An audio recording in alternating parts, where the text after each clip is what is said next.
everybody, and welcome to Tokyo, Japan. I'm Stephen Quadros, and my broadcast partner, Boss Rutten, and I are shopping for souvenirs.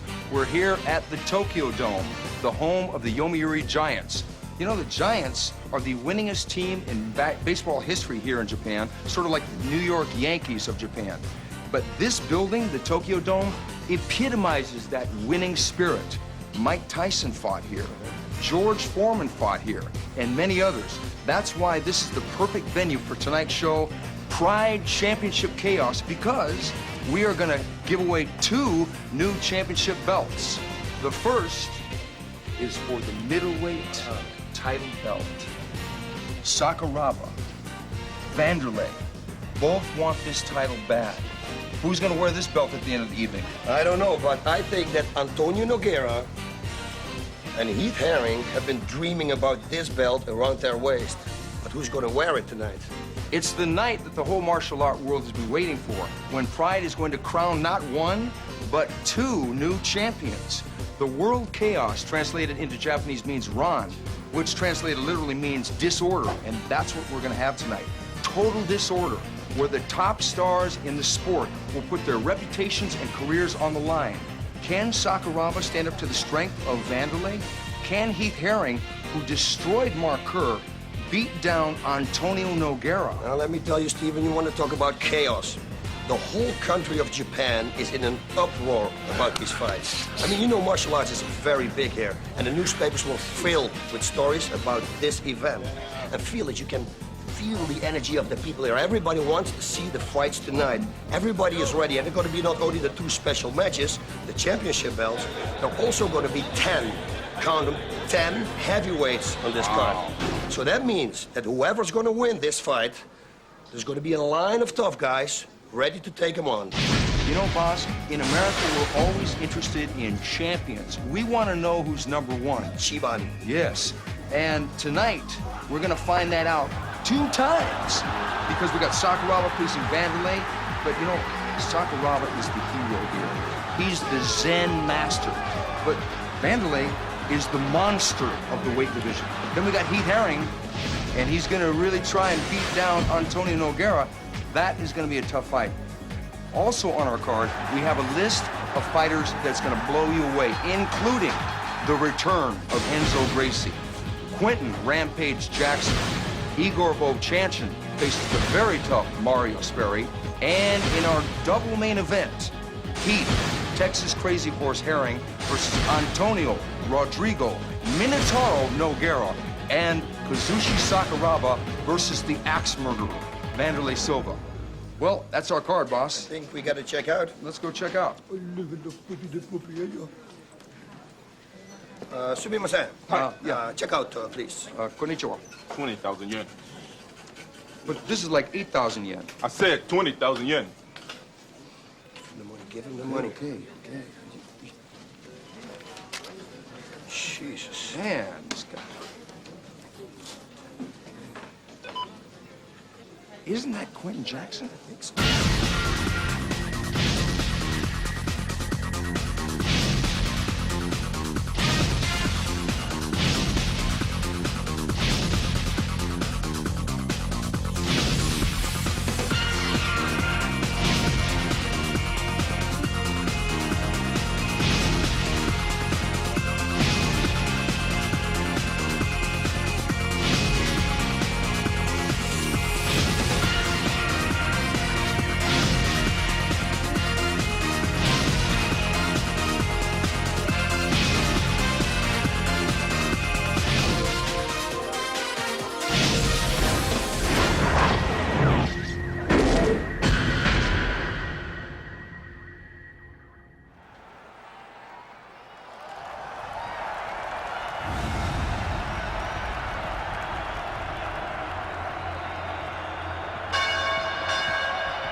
Pray for peace.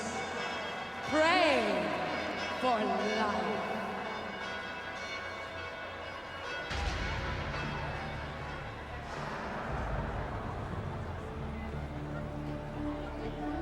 歴史の必然が人間の差が万人の心に宿る闘争の遺伝子、その象徴を目の当たりにする瞬間、ある者は神の名を避ける、ある者は凍りつき言葉を失う。時代は今一つの現実を我々の前に突きつけている。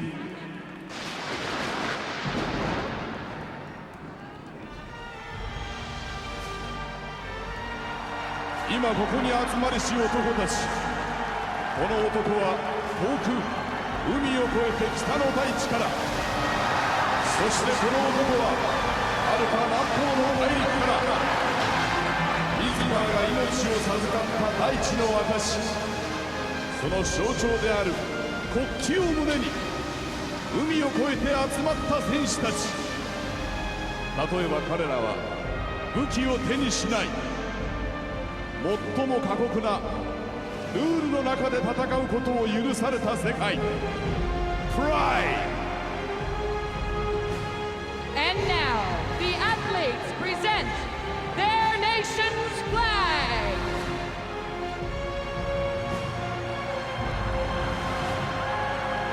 ここに繰り広げられる戦いは憎しみや復讐ではない、張り詰めた緊張の瞬間、その緊張の連続がいつしか勝者と敗者を生む。それは時に想像を超える何かを我々の胸に残すリアルファイト、リアルエンターテイメント、プライド。優しく微笑んでいた時代が少しずつその牙を剥き始めた今、我々はあえてここに宣言しよう。この戦いを命の尊厳に捧げることを。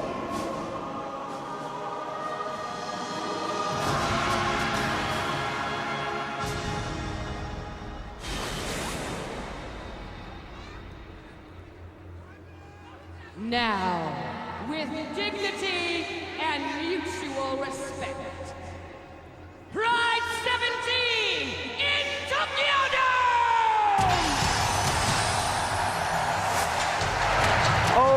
Okay, I am here with Boss Rutten. I am Stephen Quadros. I'm the fight professor. Boss, we are at the Tokyo Dome. Pride Fighting Championships. Championship Chaos. Number 17, sold out. Look at the people all around. It's unbelievable. Beautiful. The Pride Fighting Championship has come a long way. Uh-oh. Some fireworks there? We got some fireworks going on now.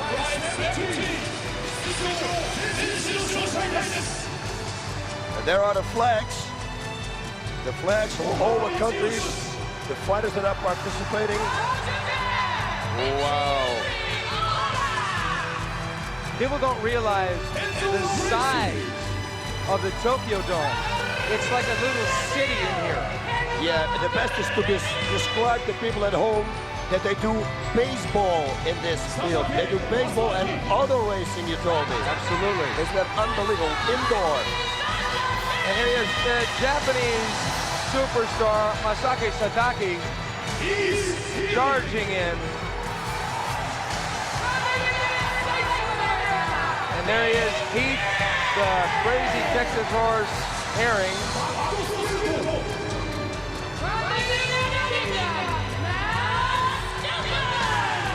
And big Matt Skelton coming over here to Pride from K1.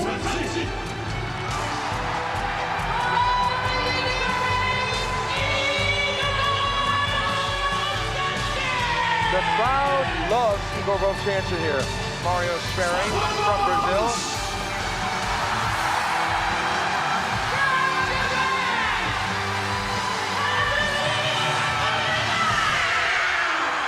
Kazushi Sakuraba with quite an emotional look in his eyes, Bob.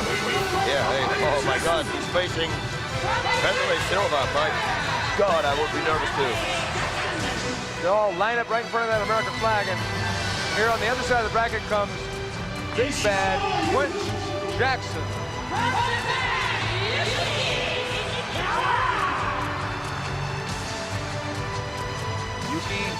Ishikawa.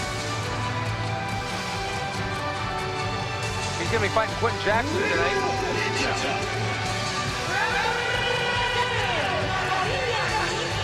Oh, I love that shirt. I got to have one of those. Brillo Ninja Hua from the Shootbox Academy. That's an awesome shirt.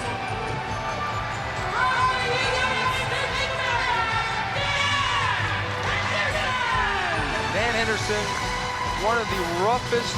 Here comes the rumble.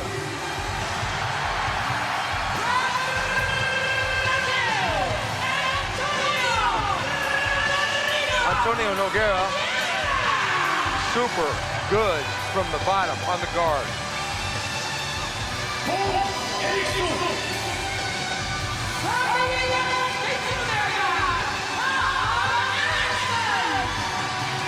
Big Tom Erickson, the big cat. Wanderlei Silva.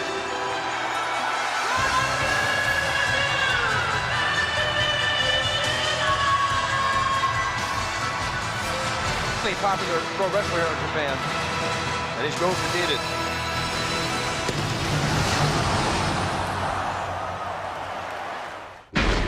I'm here with one of the true spokespersons of mixed martial arts. He represents the eloquence, the class, the dignity of our sport, and any sport in general. He is the man with words, the man with class, the man with family values. Quinton, what do you think about Japan? Oh, man, I love Japan, but I think you talking about the wrong mother just here to fight.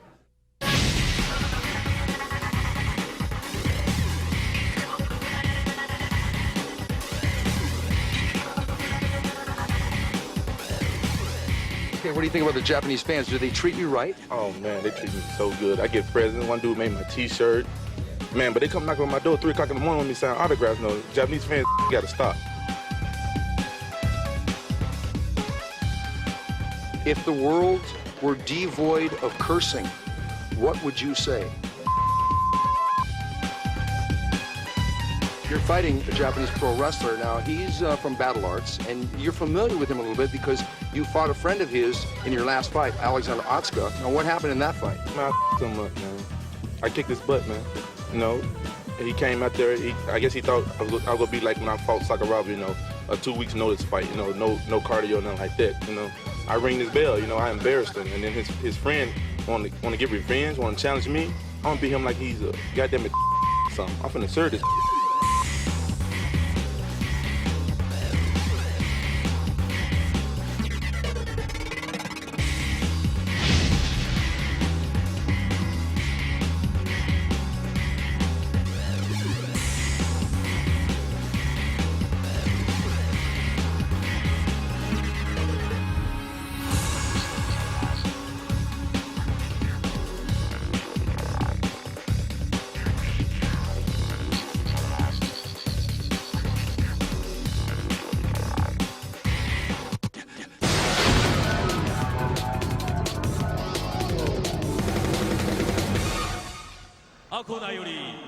Quinton Rampage Jackson 選手の入場で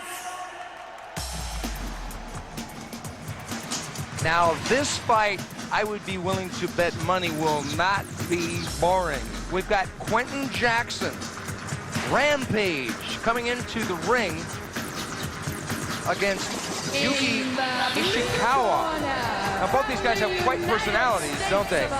Oh, they certainly do. And we saw Quinton, when he came up and they announced him, a lot of people were cheering. This is his 3rd fight here in Tokyo, in Japan, actually, because his last one, was also in Tokyo. And he's gaining a lot of fans here. Well, he came into the Pride Fighting Championships against Kazushi Sakuraba in July 29th of this year, and he was all over Sakuraba, throwing Sakuraba all around the ring, eventually succumbing to a rear naked choke. But everyone thought, who is this guy? This guy was completely wild, came in with the chain around his neck. He talks a lot of trash. He's really animated. He's very animated. I like him a lot. Like you said, you know, he's got a great personality. Everything is exciting about him, his fighting style. We saw him in the preview how he was throwing Otsuka down. He is a very powerful individual on his way to the top. He's training hard, he's howling. Look at him, he's howling like a wild dog. And there we got the chain. He's got that chain. Before he fought Sakuraba, he said he was going to go into the ring with the chain because Sakuraba had tapped out all these Gracies. I don't think he's going to use that tonight. But an opponent looks at this guy. What is an opponent thinking? He's looking at this guy coming in the ring howling like a wolf. I mean, that's got to shake you out of your game plan just a little bit. It has to be, and his last win overall, Tsuka was very good. Uh-oh, now he's giving the dirty look to the camera. Come on, Quinton. And he's followed by his corner man on the left, Dave Inoki Roberts. Yeah, he calls him Inoki because he's got a big chin. And like we can see, and he's got the nickname, actually Quinton gave him that nickname. Quinton loves the whole game. And he says of this fight is going to be tough for the other guy. Yeah, he's going to come out here and box. He's training a lot of boxing. He really wants to improve. He was training with the UFC champion Tito Ortiz. In the middleweight, yeah, Tito Ortiz. I mean, light heavyweight champion Tito Ortiz. Quinton told me, and I asked him this question because he's a quote a minute. He told me, and I asked him, if he couldn't curse, he wouldn't talk. Yeah, that's true. You asked him, what would the world be if you couldn't curse? Yeah. Now, Tito, according to Quinton, went easy on him during training. And Quinton said, the ghetto goes wherever I go.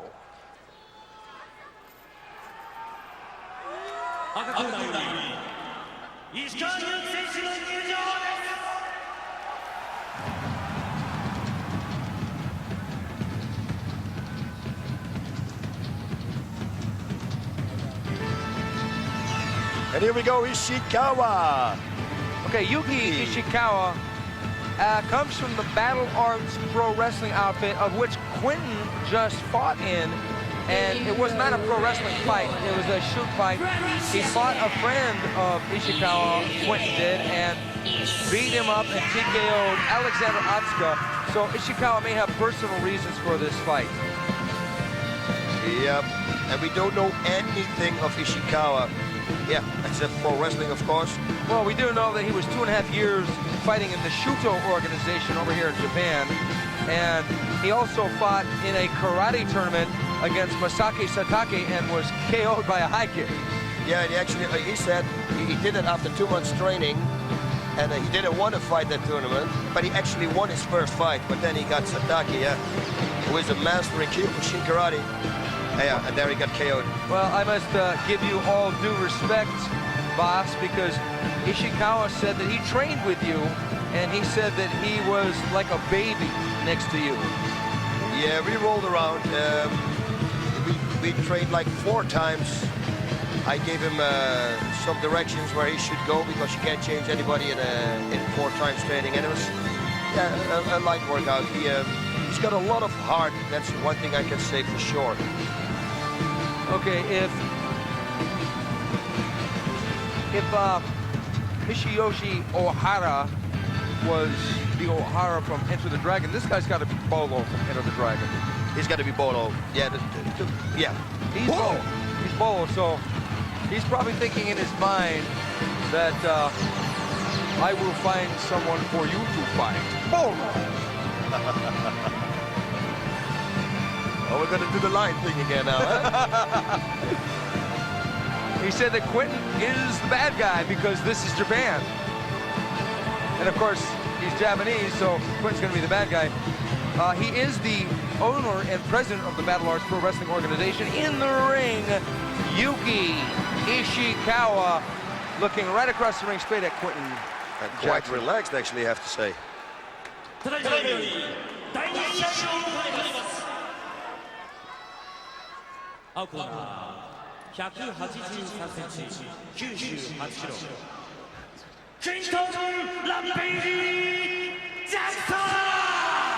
Quinton Rampage Jackson.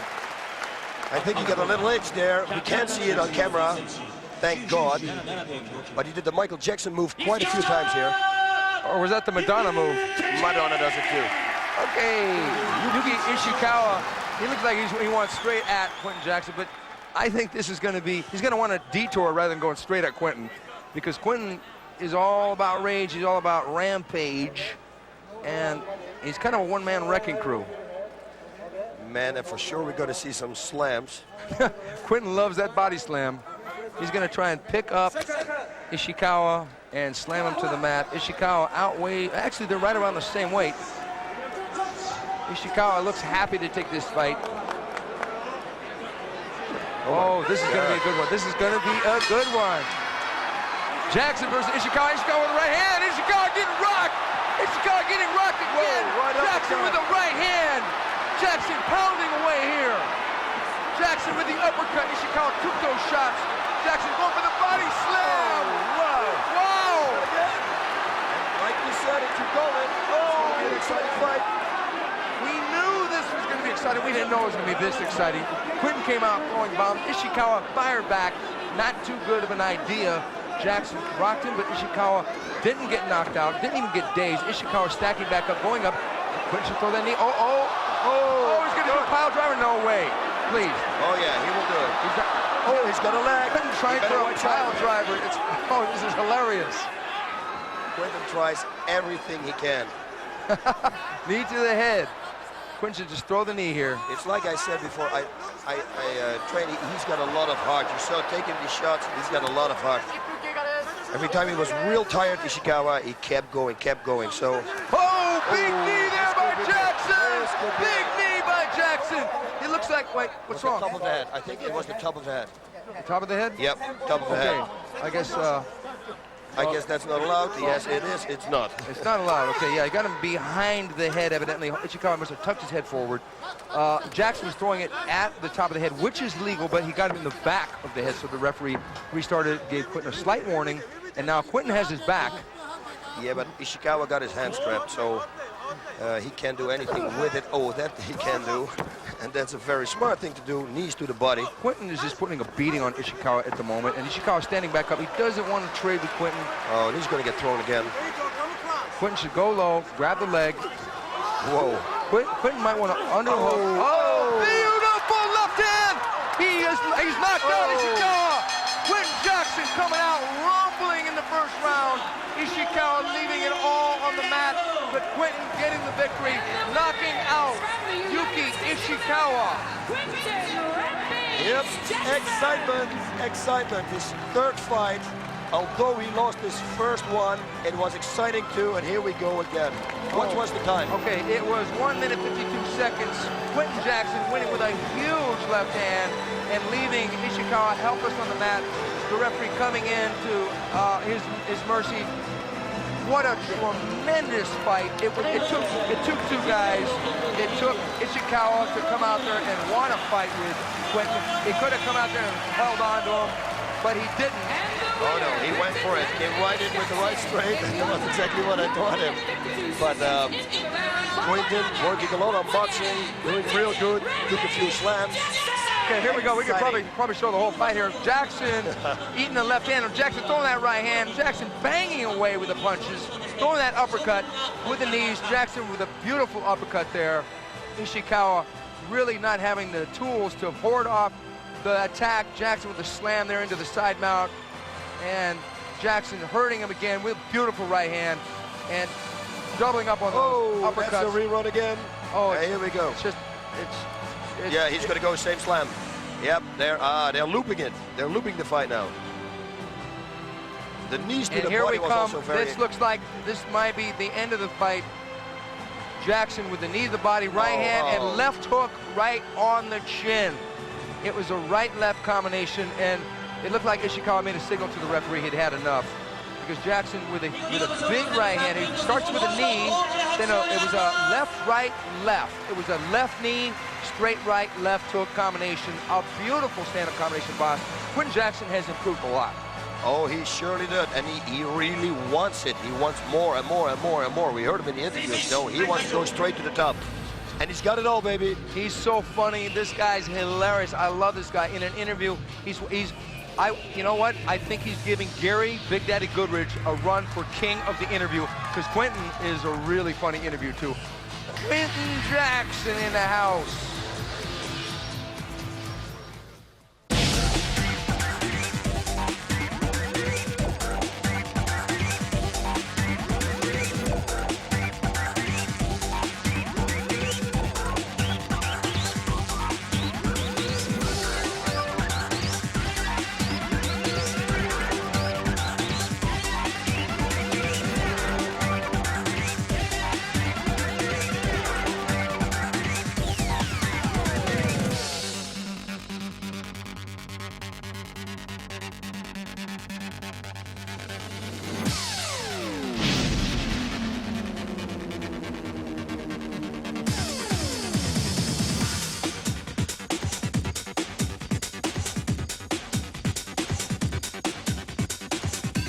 If you beat him, what do you mean?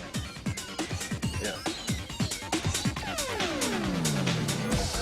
When you beat him, what do you want to do next? I don't know. I think I've been wanting to fight Sakuraba for a long time. He'd be a really good one for me to beat as well. He's considered one of the top guys in the world, especially the top Japanese guy. So I think I would like to fight him sometime in the near future. Dan, let me ask you something. You're a very soft-spoken guy, mild-mannered guy, actually. What would really make you angry? What could a fighter do that could really make you angry? I don't know, probably just not respect the rules, you know, and not show proper sportsmanship. That's one of my biggest pet peeves. So I like the respectful fighters the most. You mentioned the rules and how that may make you angry. Do you have any examples of people that may make you angry by disrespecting the rules? Probably the one at the top of the list is Gilbert Vidal. That was evident in his last fight. Wanderlei's been known to not respect the rules completely. So those are probably the two guys at the top of the list.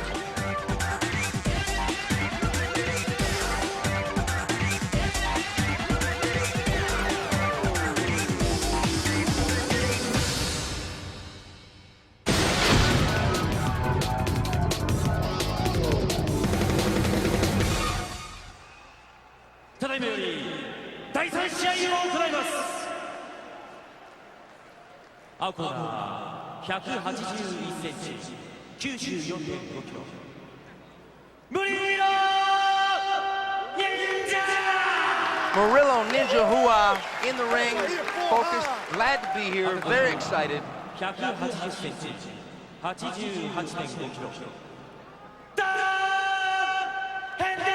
But I'll tell you, he picked an opponent in Dan Henderson. Oh. Dan Henderson only has one loss, and that was to Wanderlei, and that was by decision, and he put Wanderlei on the canvas and almost had Wanderlei out in that fight. Yeah, he's very well-rounded, a very good wrestler, very good positions, and his striking improved dramatically.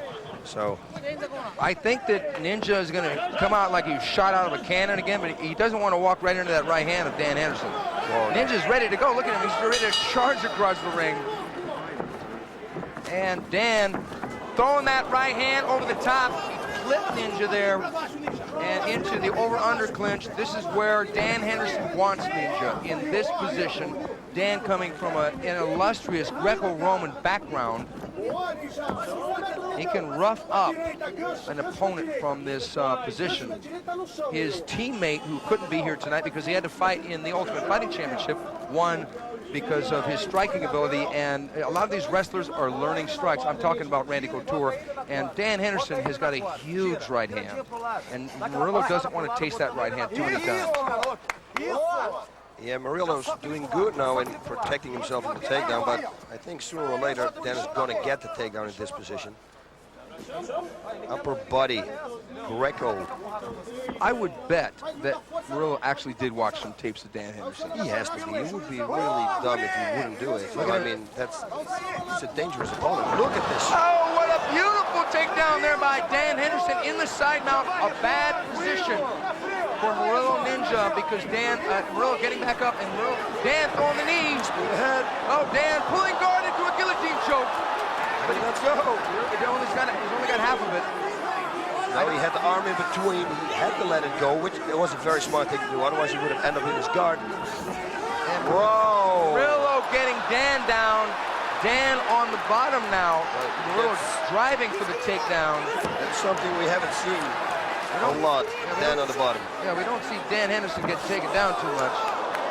But he took some chances. He jumped into the guard while Murillo was standing, and he only had half the guillotine. As you said, boss, he had one arm in, and Dan elbowing to the hip there.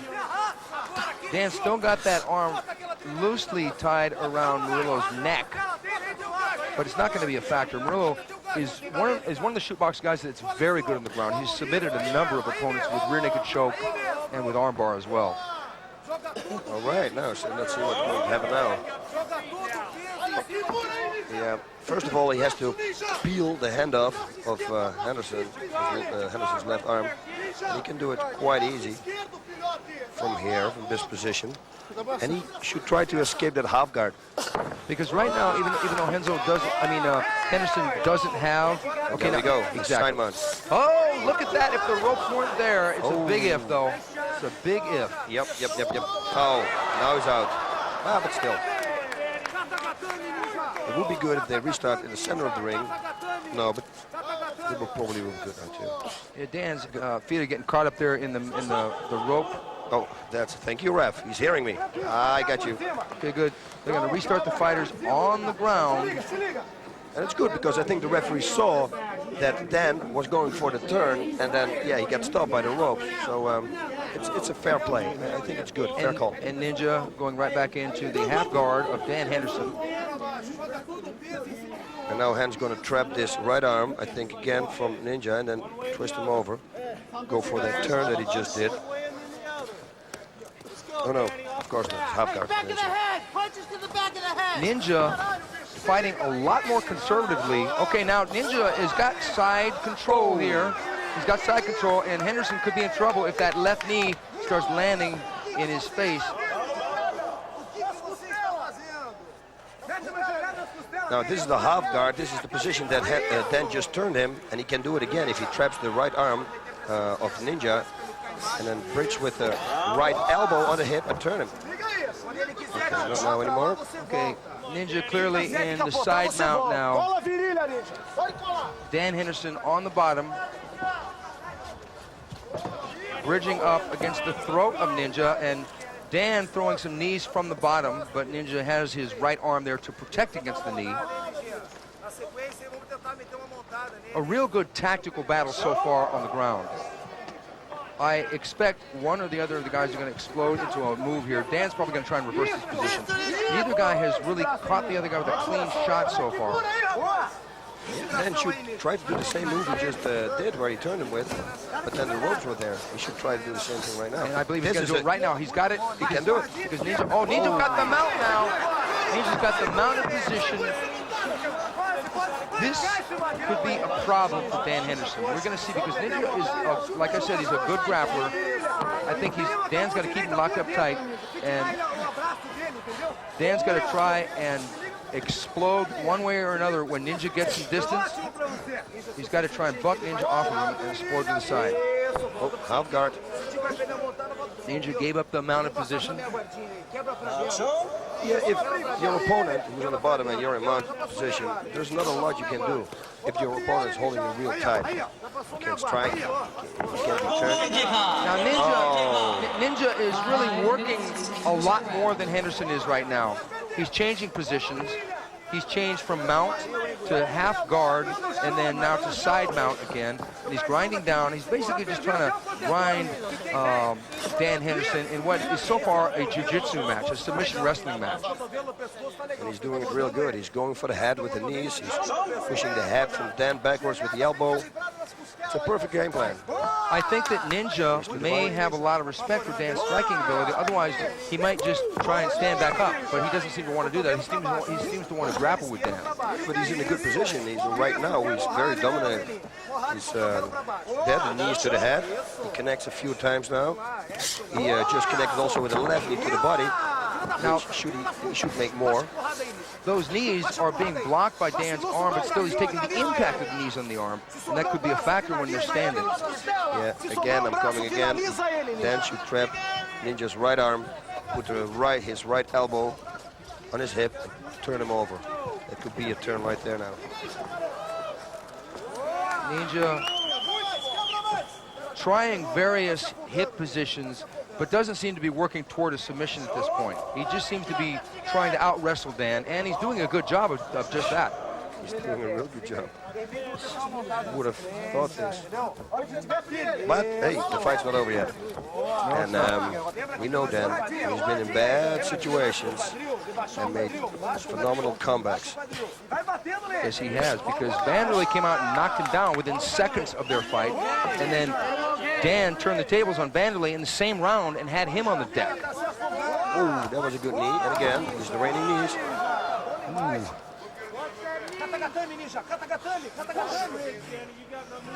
Dan Henderson at 30 years of age. Actually, Dan is 31 years old. He's 10 years older than Ninja. But Dan is one of the best conditioned athletes in the sport, so I don't think that stamina is going to be a factor. No, but last time we saw Murilo Ninja also against Matsui, and it looked like he didn't slow down either. He went full power all the time, straight arm bar. Oh, no. He's doing a good job with the knees to the head, but I think for him to be effective, he should throw some white knees to the body, too. I agree. He's got to remain flat and then throw the right knee to the body. It's just a different tactic. He seems to be primarily concerned with striking with that left knee.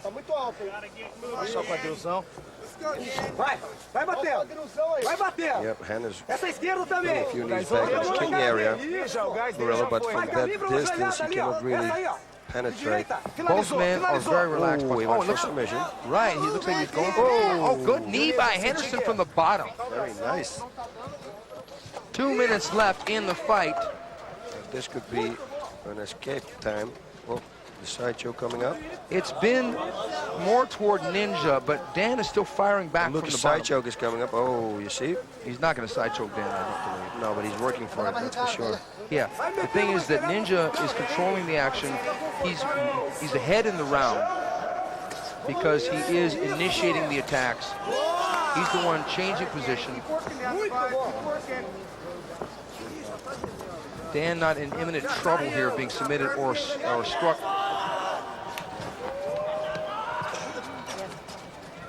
You see, this is a perfect spot here for the right knee to the kidney area, to the side. Well, also the liver is located, by the way. And you like those liver shots, Ross. I know you do. I've seen your instruction tapes, and you talk about liver shots half the tape. Yeah, that's good. 1 minute. I think Dan is just holding on now and really wants to get into the second round. And he's going to make a game plan. This fight's not going to go to the ground anymore. And that's all I'm going to be on top. Well, one thing that Dan has done is he's defended against Ninja's attack on the ground. I think that Ninja got the round, though, because Ninja took Henderson down. He took him down, and he's all the way over him. He's changing positions, going from mine, side mount, half guard. He's been in every position. Oh, Dan getting back up. Dan got Ninja in a headlock, Dan spinning. Whoa. I didn't expect that. I didn't expect that. That was good, actually. That was good, and Dan testing Ninja, testing his resolve to keep him on the ground, and Ninja did just that. He kept Dan Henderson down.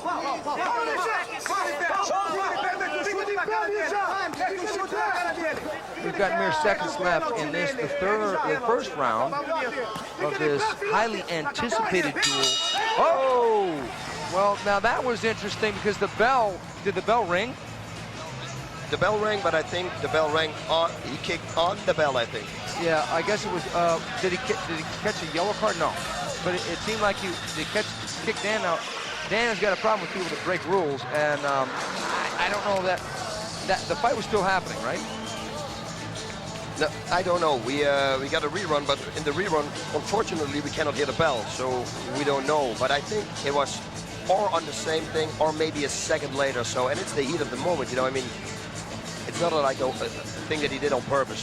Fortunately for Henderson, it wasn't that hard of a strike. I think Ninja threw it half-heartedly because he knew the round was basically going to be over.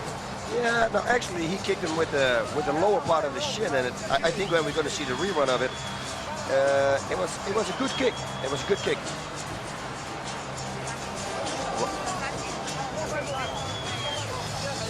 Okay, here's the replay, and Dan reversing Ninja's takedown attempt and getting side mount early on, but Ninja popping back up and getting standing and taking a couple of knees. Dan Henderson jumping into guard, but he had the arm in. Ninja's left arm was under Dan Henderson's right armpit, so the guillotine, so it wouldn't have been a submission from that position. So Dan did give up, but he got his legs in bad position, and Ninja tripped him down, got the takedown into Dan's guard right here. Yeah, and Dan shouldn't have got for the guillotine. Now that was a good knee there, coming straight down. Ninja's throwing knees from the side down, which was very interesting. Usually guys on the ground, see that? He's doing a side knee. Wow. That's very, very technical. It looked like a tiny, but then from the laying position. Exactly. I guess we're not going to get a recap of that last kick, huh? Right, but it doesn't seem to be a factor because Dan looks fresh. Yeah. I don't think Dan was hurt that much, if at all, by that kick. But round two coming up, I'm thinking these guys are going to stand up for a little while in this round. Oh, and Ninja's going to come out again. He really wants to go. Dan throwing the right hand, and Ninja firing back. Now they're Greco'd up here, over under. Now Dan, that was beautiful. That was beautiful. Dan went for a high knee. Ninja scooped under that leg and took him down. Good reflexes. Absolutely. You cannot do that, evidently, to a Muay Thai guy from the Shootbox Academy. Can't go with that high knee. Yeah, it appears so. Now Dan, back on the bottom, really probably was better off standing up with Ninja. Took a huge chance, got taken down as a result. Ninja got the takedown, and the judges look at that and give it a nod because that does count toward the scoring. Yeah, now we got rolling around, thinking, what is the next move? What am I going to do? Anderson bridging straight up under Ninja's neck. Ninja turning his head. See, now would be a good point for Dan to the knee with the left. Like high on the chest here, underneath the armpit. It could be. Oh, he's coming up with the knees again. There we go. And now actually he's raining into the body. So he learned from it. The referee going to restart the fighters back toward the center of the ring. Ninja clearly in control on the ground in the side mount, but Henderson's still dangerous. Henderson has got to watch out for the knees from the side mount, but I think he's got a pretty decent defense on that. Henderson has vastly improved mixed martial art player since he's been in the Pride Fighting Championships. He lost his first Pride fight to Wanderlei via decision, but then came back and was the first man to ever knock out Gracie. Oh, look almost at this. a leg lock. He's going for a leg lock. He's going for a toe hold, it looked like. Whoa, that was he ate a good knee there. But at least we have action on the ground. Oh no, we can't say anything. This fight is an action-packed fight. Oh, absolutely. Absolutely. But as I was saying, Dan is the first man to ever stop one of the Gracies. He knocked out Renzo Gracie. And he also was the first man to ever stop Akira Shoji, and he knocked him out. So Dan Henderson made the adjustments from Rings rules and from other organizations into fighting in the Pride Fighting Championships. And he's doing well, but Ninja is chopping away with his right elbows to the midsection of Dan Henderson. He gave him a lot. He gave like 10, 15 of them. And he's doing it again now. But he knows if he brings his head up too high, he's going to get kneed in the head. Because that's where Dan is waiting for. Yeah, Dan's got a clear shot, it seems, with that left knee. But Ninja in control again. There's Jose Pele Landi in Ninja's corner. Pele is Ninja's teacher. And Pele is a legend in Brazil, in Vale Tudo, and he fought here in Pride as well.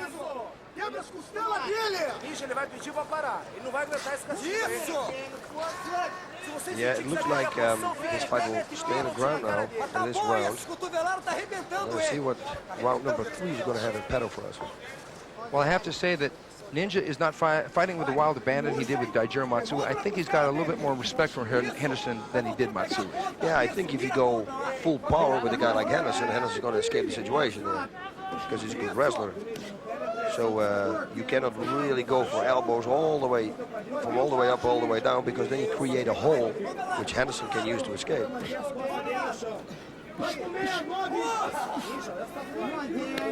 Knee to the head. You see, Henderson is just waiting. Henderson trying to, oh, Henderson almost eating a roundhouse kick, a soccer kick. 1 minute left in the round. Now Ninja teeing up there with that knee, and now Ninja gonna go up and try and soccer kick him. Dan getting back up, now we're gonna see some action. He shouldn't go for the guillotine, because then he can, oh, now he's gonna be on top. No, Ninja's got a good takedown. Yeah, but Dan's got a good position. Look at that sprawl, boss. And Dan standing back up. Now they're back up. Wow, at the end of the run, look at Dan it. getting the underhook takedown there, under the leg and down. It wasn't a body slam like 30 Ninja's. seconds left. He should hurry up if he wants to do something. Dan's got to really get busy. Dan should start throwing the knees here. Throw the knee. Right there, there's one. But Ninja gets back up. Strong. Ninja is very strong. A lot of energy standing back up. Dan gives up another takedown. Ninja with a good trip there. Dan in full, actually half butterfly guard and full guard now. Wow. Whoa. Some interesting action there in round 2. Ninja in control for most of the round, but then Henderson getting busy and standing back up, and Ninja got another takedown. I would have to say that Ninja is in control of this fight. Yeah, he is. He definitely is. We got round number 3 coming up. If Dan wants to win this fight, he's got to hurt Ninja. Yeah, he's got to hurt him. He's got to minimal KO him, or be like total dominating in the last round. Here it is, that scooping underhook and flip down by Ninja. Wow. That was a beautiful move. Dan took a chance with a high knee here, and it was right under it missed the head, and Ninja just clipped the leg and took him down. Beautiful. Beautiful takedown.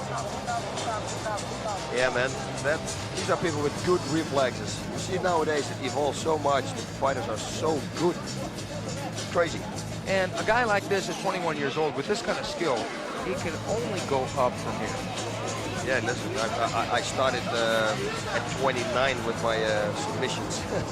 So this guy got 7 years ahead. Yeah, but you did pretty damn good, actually. I did. But I was, yeah, a striker origin. And don't forget, folks, on January 5th, the Pride Fighting Championship returns to pay-per-view with Cold Fury 2, and there are big rumors about Ken Shamrock. We'll talk a little bit more about that later. It's not for sure, but we're hearing rumblings about Ken Shamrock, and we're hearing rumblings about other people, but we'll get into that later too.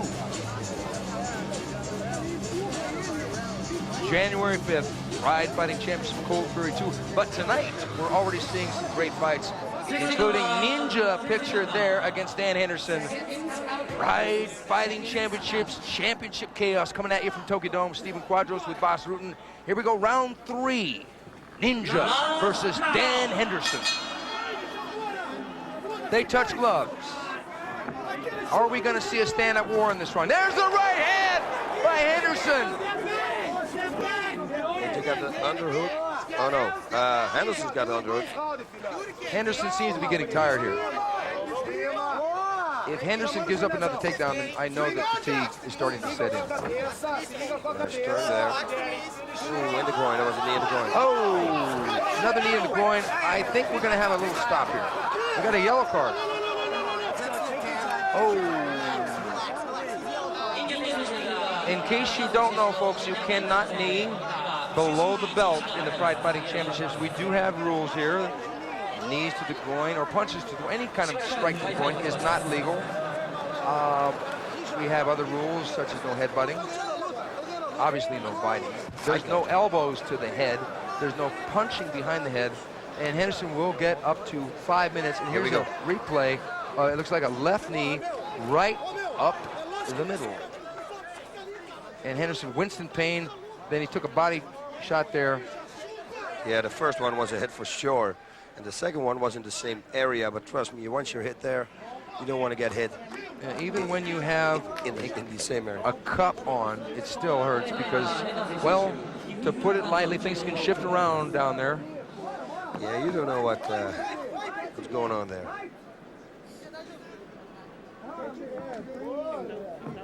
So we do have a little bit of a slowdown. But what is that with the new magazine that you're coming out with? What is that? Oh, my new magazine? Yeah. Well, starting February 2000, there will be a new magazine, new fight magazine in the United States called Black Belt Presents Fight Sport with Stephen Quadros, and it's going to cover all the great fighting events, including the Pride Fighting Championships. And I am the editor, and it's going to be a lot of fun. I very much look forward to seeing that magazine. It will be kind of Maxim style. It'll be up in the newsstands next to all the great magazines. I heard you got like a ring belt competition going on also, or something like that? Yeah, they're competing to be in the magazine. Oh, yeah? Wow. And what do they have to do for that? Well, that's a good question. Dan Henderson is ready to come back into the fight.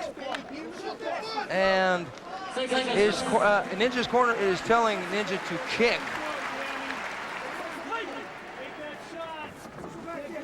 Notice how quickly that referee gave that yellow card to protect the safety of the fighters. In Pride, that is what's most important, is the safety of the fighters. Now they're in that clinch again.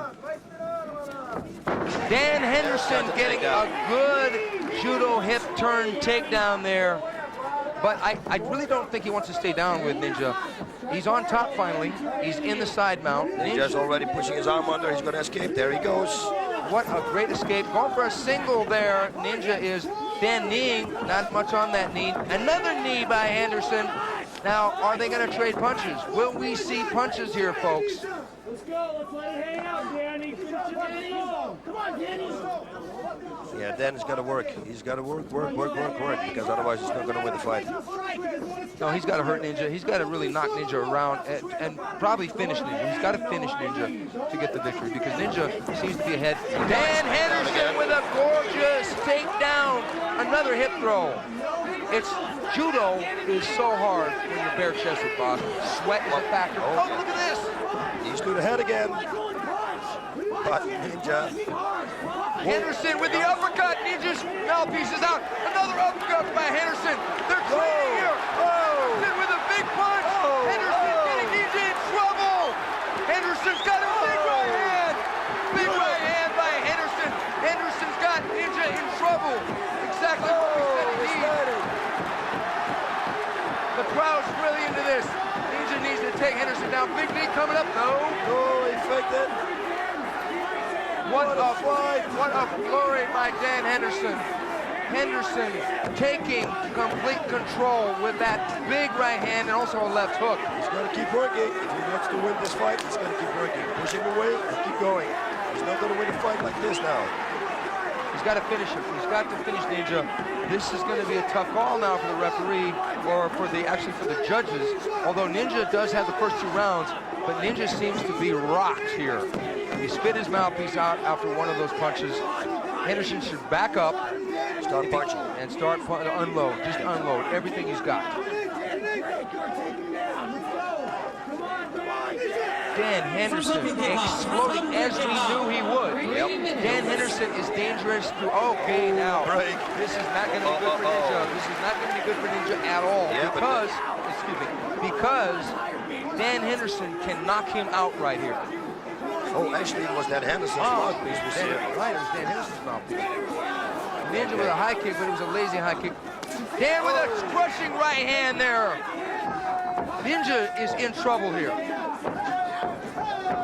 Dan going for another judo takedown, but Dan's getting a little winded here.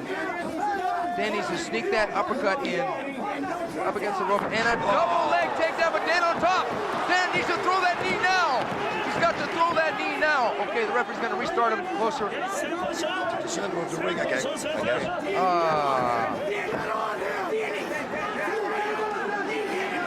What a tremendous round this has turned out to be. actually, it's quite unbelievable because we thought the fighter was out, but the fighter was still burning. Actually, he was still spinning. Okay, Henderson, he's got to throw the knee. Throw the knee now. Throw the knee. Ninja gonna get another double leg. Uh-oh, he's got it. Nope, he doesn't. Oh, Dan pulling guard. Dan's not gonna get him on the submission here. No, I don't believe it. 1 minute. 1 minute left. round. I don't think we're gonna see a change. I think they're gonna be in this position probably for the next 60 seconds. Was it enough? I don't think so. I don't think that flurry by Henderson was enough. Yeah, but in the rules meeting, the referee said the scoring is not by the rounds, it's about the whole fight. So, and last time we saw with Guy Metzger, you know, when he didn't do good in the last round, he lost the fight actually. So, we don't know how they score. Well, here we have another Brazilian against American, another wrestler against a Muay Thai guy. Well, actually, they say Muay Thai, but Ninja obviously is a little bit more than Muay Thai. He's a really good grappler. He's a really good wrestler. He's a good submission guy. Yeah, he's got the whole package. Look at his elbows. They said that Dan Henderson was a complete fighter, but he fought another complete fighter in Willa Ninja Hua. I would have to say that Ninja survived the onslaught in that round, and is probably going to win this decision. Yeah, I think so too. I feel he wins the decision, but I have to say the comeback from Dan was amazing. Extraordinary. Extraordinary. His skills were extraordinary. There's that uppercut. There's that uppercut by Henderson. Henderson wailing away, and a lot of those punches didn't land clean except for the uppercut. That one did. That right hand of Dan's, he doesn't throw it straight. He curves it a little bit. Ninja really tough, defending well from the onslaught, rolling with the punches for the most part. Henderson only landed about 2 or 3 of those solid, but nonetheless, that's the tight little uppercut there. It's when Dan wings his punches like that he gives the other guy a little bit of a chance to duck out of the way. Wow, what an energy. Look at this. This is going like 300%. Wow. Cracking right hand. Dan must be thinking, wow, what's holding this guy up?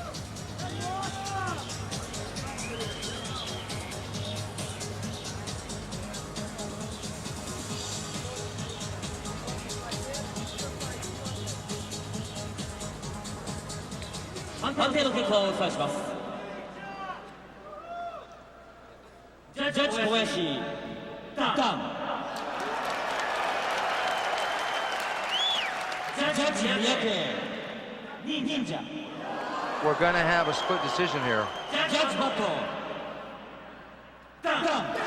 Dan Henderson pulled it out in the 3rd round.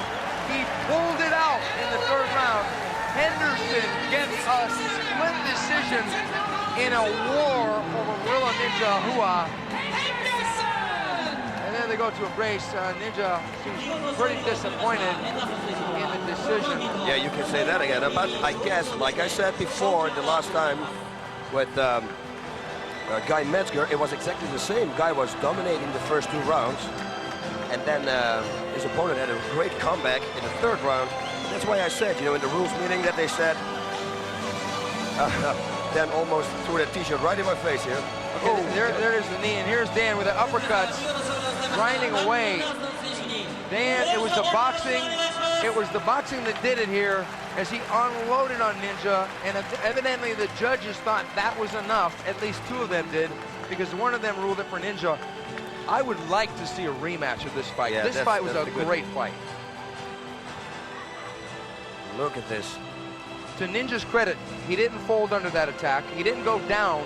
He kept rolling with the punches. Henderson probably really learned from this fight, as I know Ninja did. His comeback was like that. It was tremendous. I mean, who could have expected that? What a comeback in round 3. Another great one in the books for Dan Hollywood Henderson.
Hightower, Sammy Schilt.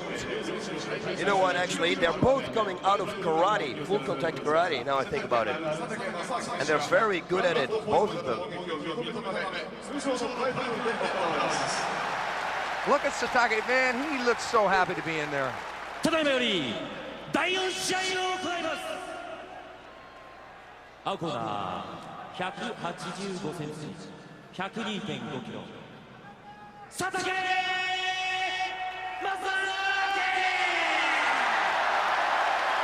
Satake looks like he's in okay shape in this fight. Now, he's going to have to be against Sammy Schilt. You have to be. He trains, his training regimen is so tough. He's very good, his stamina is very good. He can go the distance 100%, no problem. How could a person not be intimidated by Sammy Schilt? Look at that. This guy is a giant. Yeah, the giant from Holland. When we came first to Japan, I told everybody who was Rick Smits from the NBA, and everybody believed it. Look how intense Schilt is and how wild-eyed Satake is. Satake's got to get out of the range of that front kick. Yeah, there's going to be a front kick, I can tell you. Sammy, there it is. Oh. That left front kick is a long telephone pole of a weapon. God. I think Satake's going to have problems in this fight, I think. He's really going to have problems with the reach. He's never faced a fighter with this kind of reach. Peter Arts has a pretty big reach, but Peter Arts is only 6'4". Sammy Schilt is anywhere from 6'10" to 7 feet tall, depending on what day it is. Yeah, nobody ever faced a fighter with a reach like this, I guess. Andre the Giant, but we don't count him. Because Andre the Giant was a little bit heavier and a little slower. Yeah, and also... There's that front kick. Oh, and a cool jab. That front kick. It a punch, actually. That front kick. Oh, spinning heel kick, but it didn't. It was a little too slow. But Satake's trying to figure his weapons. You know what Satake might want to do, and this was shades of Andy Hoog, do a spinning heel kick to the inner thigh. That's exactly. That's a good point you make there. Or a takedown. Go try for a takedown out of the blue. Oh, overhand right, raising off of Sammy Schilt. Satake blocking the kicks in return. His face showed a little crime, as it looked like, when Schilt gave that left kick to the body. Now, I said this in the last Pride. It was the Beast from the East broadcast. High kick there by Sammy Schilt. Schilt faced Akira Shoji, who was even shorter than Satake, and I said it's like watching the Discovery Channel. Looks like we tuned back into the Discovery Channel, and oh, low blow, and it was unintentional.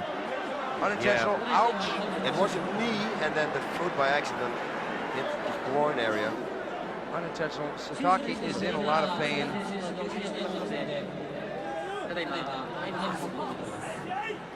And he's smiling about it. I mean, this guy is a special guy. He really likes to fight.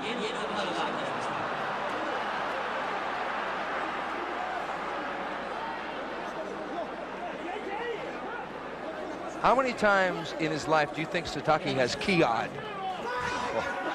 A million?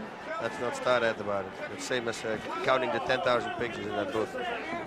Which I did for you. Yeah, it was 1800 and 17. Here we go.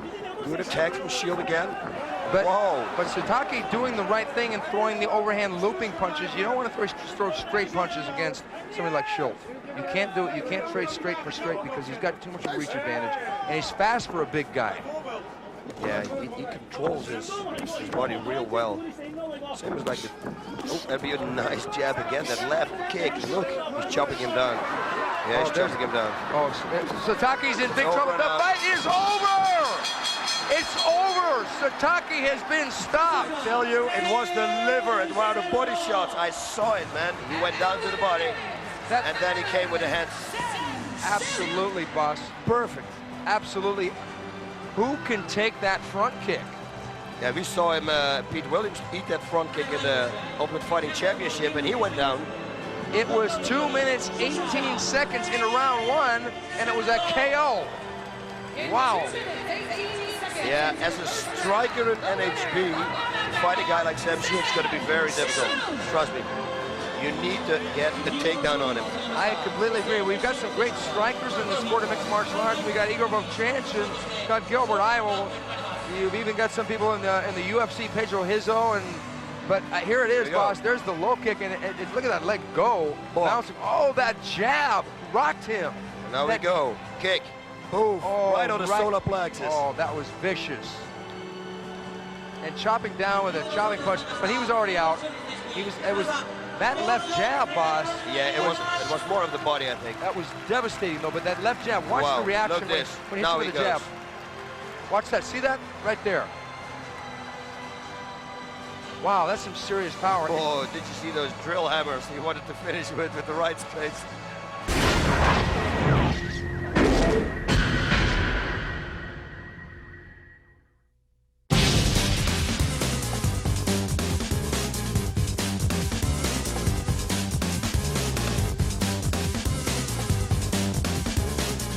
You look like you've gained a couple pounds. What's your new training? Yeah, I go to a beauty salon right by my house.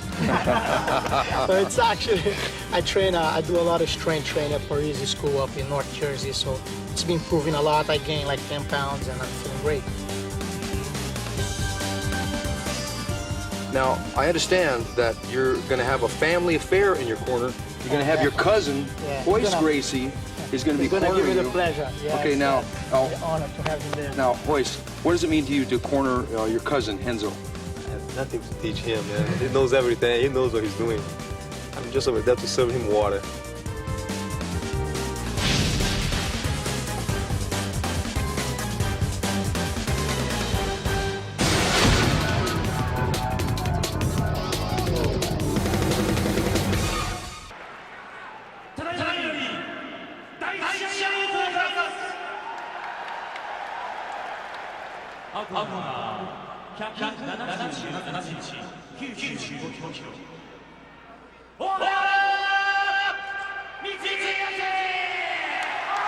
Michiyoshi Ohara looking really wound up, making his Pride debut tonight.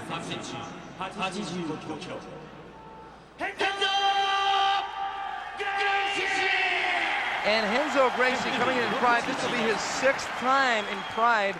And Henzo, boss, wouldn't you agree Henzo is like a reborn man? Yeah, he looked real good. Like you said, he gained like 10 pounds. He adapted his training a little bit, and he doesn't want to lose again. So he didn't want to make a prediction this time. I think we're going to see an explosive Henzo Gracie. I know nothing about Ohara, but Ohara looks to be pretty intense. I expect Ohara is going to shoot for that takedown right away. That's exactly my thought. He has to be. He looks a little uncoordinated on his feet, Ohara does. Yeah, Henzo also said that he worked on boxing skills, and as you can see, he's got his hands pretty good. He's leaning forward. Henzo coming in with a good left jab, and Ohara didn't seem to know what to do with that punch. He leaned back. I don't think it stunned him, but I think he's got to go low and give Henzo a shoot for a single or double leg takedown. Henzo coming and charging with the right hand, which missed. Left hook caught him a little bit. Ohara is not going for a takedown, which is very surprising, because with that right hand, it's not going to work. No, Ohara doesn't seem to have very good stand-up skills at all. Left hook quite straight. I think we're going to get to see Henzo Gracie box tonight. A little bit of trivia here. Henzo Gracie has in his corner legendary UFC champion Hoist Gracie, his cousin. Yep. And that's a good person to have in your corner. Did you see what Henzo did? He faked a takedown, and then he came up with a right straight to the head. It didn't connect, but it worked. You can set him up again like that. I think Henzo should go for the left inside leg kick and just chop away and get the guy thinking, and then get the guy to drop his hands and then throw the right hand. Yeah, he doesn't even want to go to the ground, you know. I think he just wants to train his boxing skills right now, see where his boxing training has brought him, and he's doing actually real good. So far, Ohara has really done nothing in this fight except for move around and be a target for Henzo Gracie's boxing. Good body shot there by Henzo. It's the second one that I see him throw. He should mix it up. He should throw a body shot, right body shot, and a left hook to the head. It would be a good combination. Henzo coming off a loss to Dan Henderson by knockout, and that was back in March of this year. And he's coming out, he's probably shaking off the cobwebs, the ring rust, and I expect Gracie's going to explode any second with a punch combination. Okay, now we go for the takedown. Okay, now Henzo's got the double underhooks, and they're locked behind Ohara's back. Ohara up against, trying for a double crossface there. I expect, okay, Henzo is probably going to step back and pivot out and try and spin him to the ground. Yeah, he doesn't have his hands locked. Whoa, that was good. I was just going to say he should knee him to the head right here. Because if Ohara dips to the left, he's set up, he's primed for that right knee of Henzo Gracie. Now Ohara getting his own underhook there. Yeah, I see from this side, from ringside, I can see that Ohara is bleeding. Oh, now you can see it too. From his nose, he's got a little cut somewhere.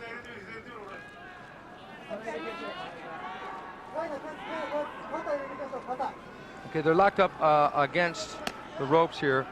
Not a lot of, now there's Royce Gracie, the famous Royce Gracie. Probably one of the true pioneers of the sport of mixed martial arts, Royce Gracie. And Henzo, now they're coming out. They're over under Greco clinched up, moving toward the center of the ring. Henzo coming back with a double right hand.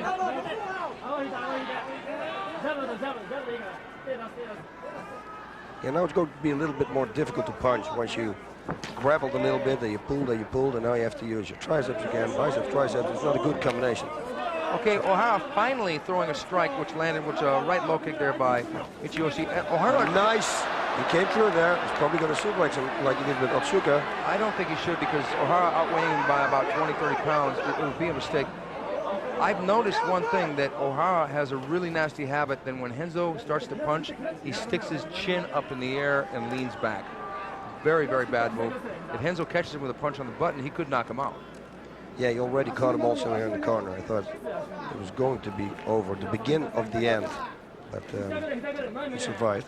Okay, Henzo bringing that left knee up. Henzo might be advised to try and knee Ohara. Okay, they're going to break him, but I was going to say we should knee him to the arm.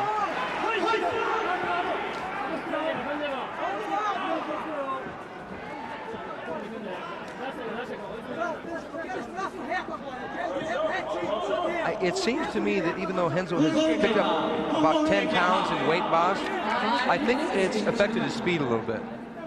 Yeah, I don't know. His punching combinations are coming through pretty good, you know. He's got a good jab. He should go for the body, what he did. Right straight to the body, left hook, nice low kick right there, and a nice right straight again. Yeah, exactly like you said, Ohara is leaning backwards, which makes him an open target.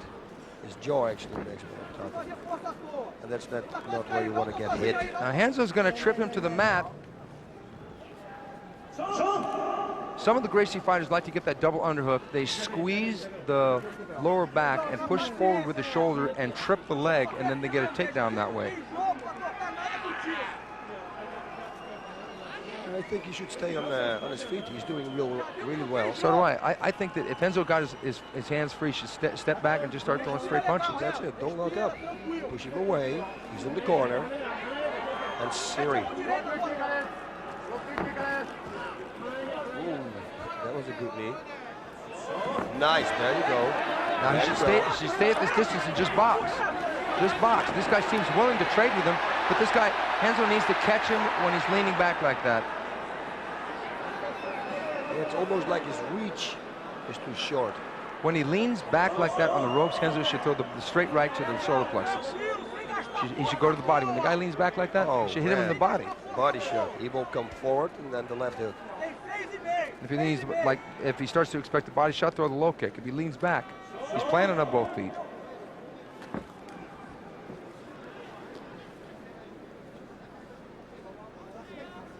I really don't see what Ohara's game plan is in this fight.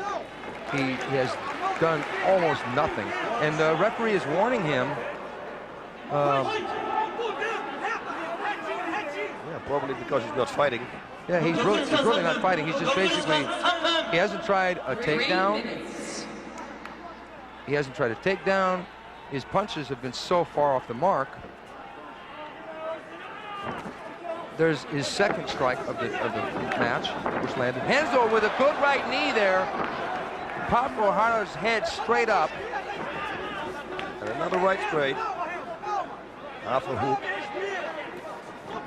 Body shot. He went for the body now. Did you see it? Yeah, I did. It was a good body shot, and he finished with a left hook, but Ohara was moving back. Now, Ohara trying to tie Henzo up. I think Henzo should just start rapid-fire throwing knees to the leg right here. Just knee, knee, knee. Even if they're not hard, just get the guy to open up and react.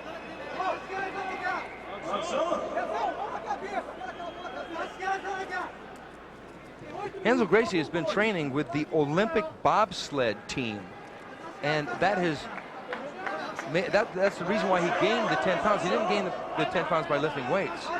And his academy is located 35 blocks from Ground Zero in New York, where the horrible catastrophe happened of the Twin Towers being bombed by the jetliners in September. So he was right there in the action, almost. Now, we get a restart. Henzo with a front push kick there. And the mouthpiece flew out of the mouth. I really get the feeling that Ohara, his heart is not really in this fight.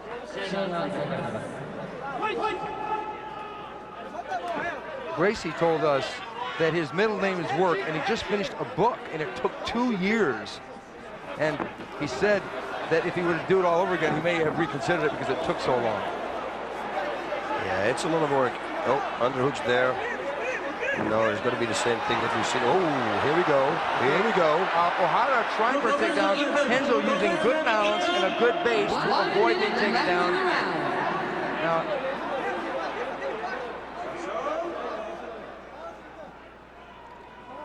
even though Henzo is 1 year older than Ohara, Ohara seems the older of the two by his moving.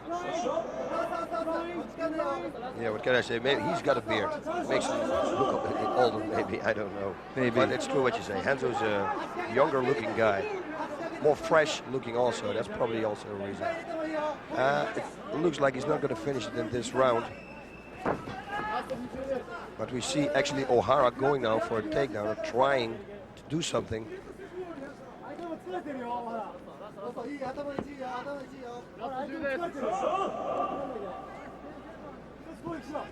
I think Henderson should throw a right knee, to switch the hip a little bit and throw a right knee to the body.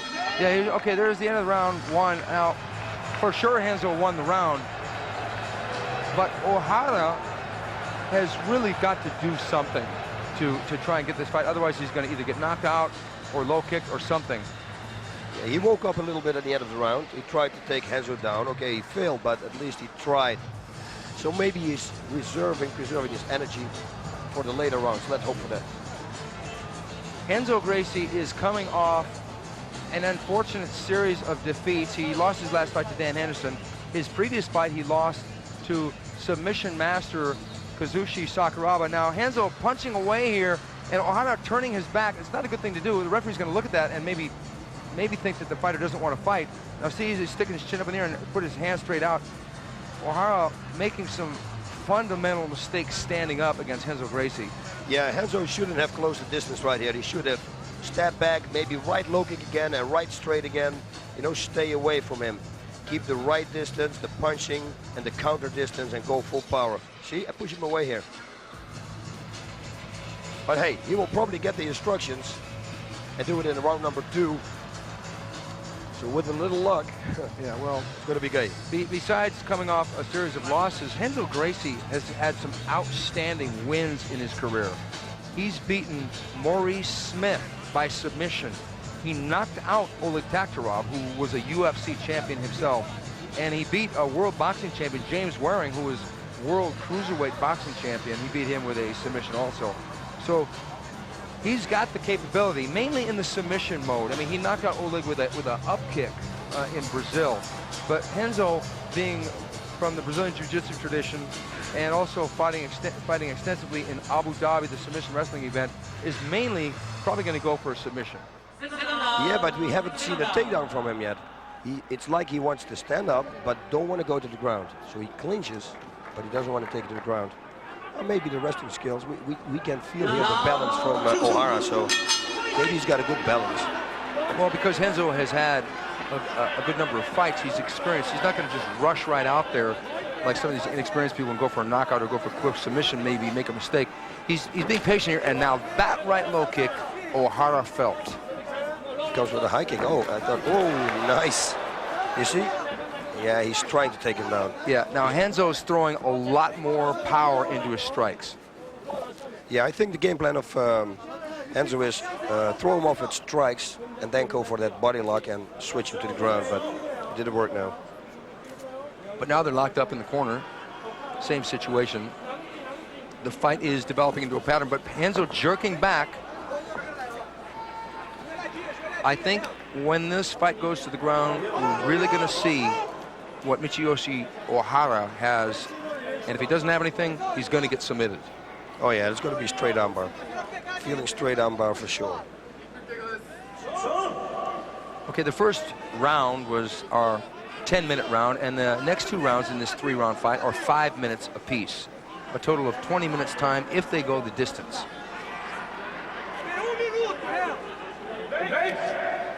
Okay, good stoppage here. Very good work by the referee. Both fighters were doing nothing. And the referee warning Ohara again to fight, which I think it's a good idea to warn him because he hasn't done much. Renzo is looking for the kill here. I think Renzo's going to throw a kick here. I think he's going to throw a high kick. Renzo baiting Ohara by dropping his hands. And then Renzo coming in the same position again. Going Very for good. Renzo trying a couple of knees and another knee, a third knee to the solar plexus of Ohara. Ohara doesn't seem to be doing anything. If this were a movie, maybe someone would say, Ohara's treachery has disgraced us. Enter the Dragon. You saw Renzo to the ref. He says to the Renzo, yeah, I can't do anything. He's underhooked me. Oh, here we go. Okay, now there we got a clear violation of the rules by Ohara. He's going to get a yellow card, which it means it's a warning. If Ohara gets 3 yellow cards, he will be disqualified. He did not want to go to the ground with Renzo Gracie. And bang, 10% gone from his fighting. Yeah, because now he's way behind in this round. He already lost the first round. For sure he's losing this round. What could Ohara do in this fight? I see his striking is not good. And maybe he's going to try for a lucky guillotine choke. He's not going to get that against Renzo. Wow, good. He should keep doing this right low kick. Punch kick, chop away. Because it looks like Ohara doesn't block anything. And there we go again.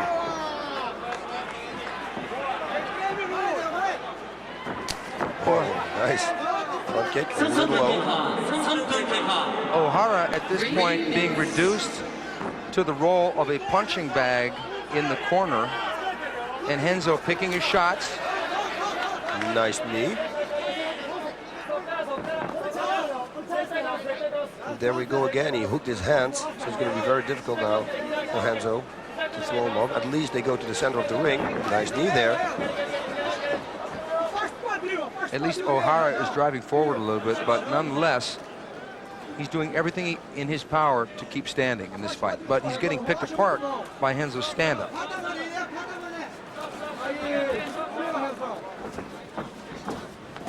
Nice.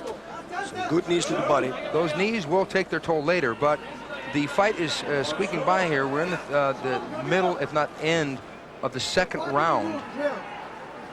And Renzo chopping and digging upward with those knees. Ohara should try and grab that knee, but then again, he doesn't want to take Renzo down. 1 minute. 1 minute left in the round. Renzo tripping and getting Ohara on the deck finally. Ohara back up, Renzo with a knee. He got him down momentarily, but Ohara was stubborn and got back up. That was a close one. But close is not enough. Knees to the legs, also a very smart thing to do. Very nice. Ooh, a little low blow here. Henzo doing what he has to do and going high with a knee.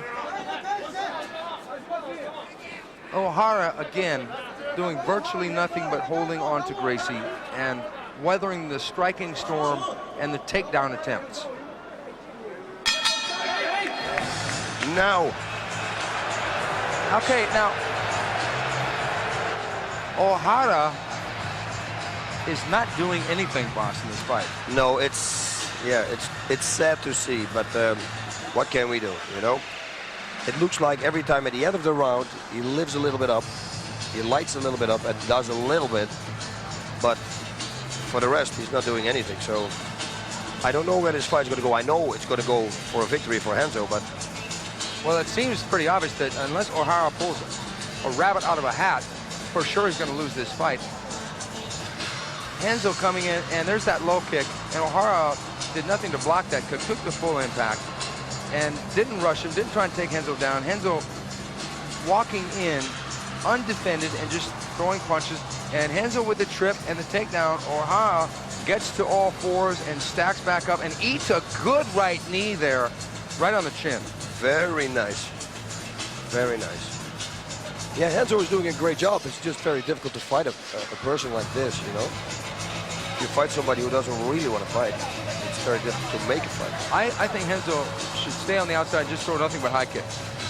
He should throw two low kicks, and then Ohara's hand, like you saw in the replay, his hands will be down because he brings his hand down at the moment Henzo gives a low kick, and then a kick to the head. Look down, kick up, over and out. Yeah, I agree with you there, but I think that Ohara is always keeping his hands down low anyways. Just throw a high kick. Just come out and throw high kicks. The same thing like Ernesto Hus did against Rick Rufus, where he just came out and threw high kicks the whole fight and finally caught him and won. Just throw a high kick. This guy's not going to block it. This guy hasn't blocked a single punch. All he did is post his arms straight out and lean his head back. Yeah, or grabbed his hands together and was holding Henzo. So that's his defense. Okay, the final round upon us. Henzo Gracie and Michiyoshi Ohara.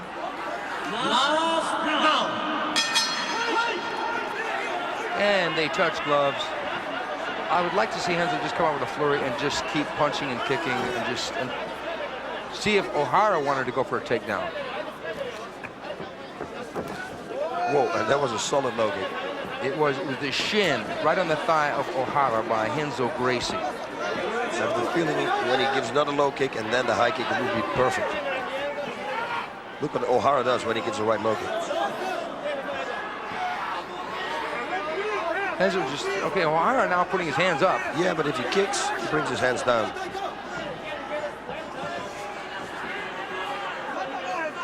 Ohara has defended, but there has been little, if any, offense by Ohara. And Henzo... There you go, see? See, Henzo must see that Ohara is not blocking that low kick. And Henzo coming in with a beautiful combination with a right hook and then a right knee. And again, he's chopping away with his knees. If he puts his hips a little bit backwards, he's really going to hit with a knee cap, which would be better. He brings his hips a little bit too close to Ohara.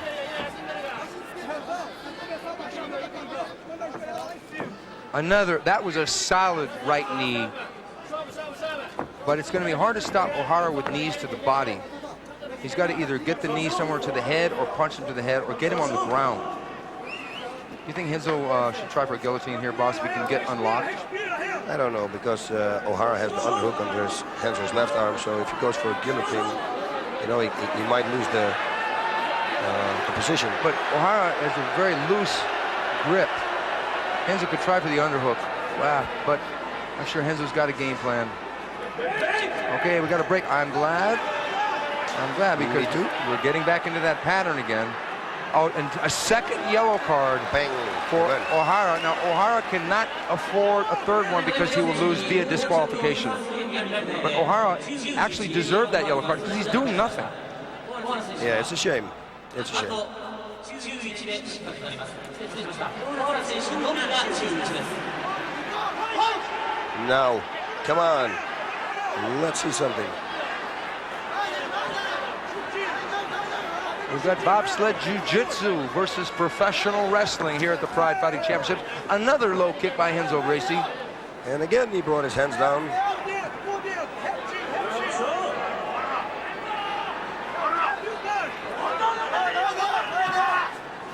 Oh, God, he should just jump away. Come on. Hey, that's it. He should just throw bombs here. I think he should just throw bombs. Just, there we go. He almost got Ohara in big trouble there. Low kick again. Perfect. Just should keep going. He should just throw. He should just flurry up, just start throwing bombs over the top.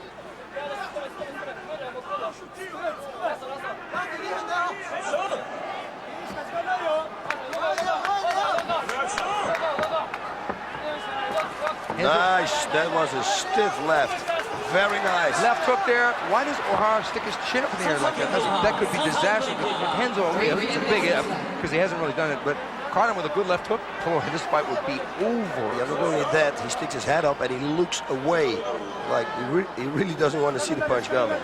Now, I know that Ohara has trained a lot in judo, but he's probably got to go to a boxing gym and learn to keep that chin down if he wants to continue in mixed martial arts. Although, from what I've seen here tonight, he may have to go to the drawing board completely and regroup and maybe assess going back to pro wrestling. Yeah, what can I say? He tries to trip Hanzo there, but it's not going to work. Yeah, sometimes people, when he's going to see himself back later on video, and he's going to see this performance, maybe that will give him that little spark to come back and do it better. I don't know. You're being very optimistic and diplomatic. 1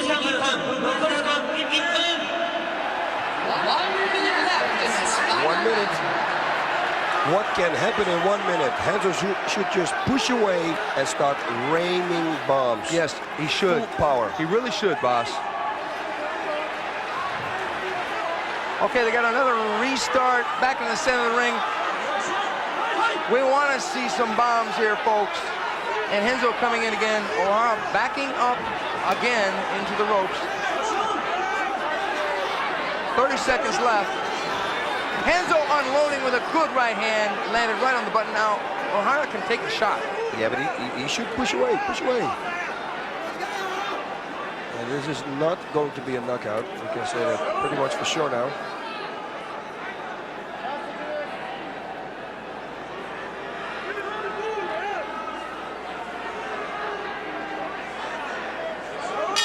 And that was it. Okay, that's the end of this fight. And Renzo knows he's got this one. Renzo has seemingly secured the victory, although we've called fights, but I'm sure that Renzo won this fight. Yeah. We've called fights in the past where we thought one guy won and then the judges went another way. But in this one, here we go. Renzo, just like you said, a stiff, almost like a George Foreman left jab, and Renzo going to the body, locking up. Ohara had good takedown defense. That was a good left. Yeah, takedown defense he has. Boxing, no. A takedown attack we didn't see either. Yeah, this is Renzo all the way. Okay, Renzo going after the referee. That was funny. That was almost as good as the fight.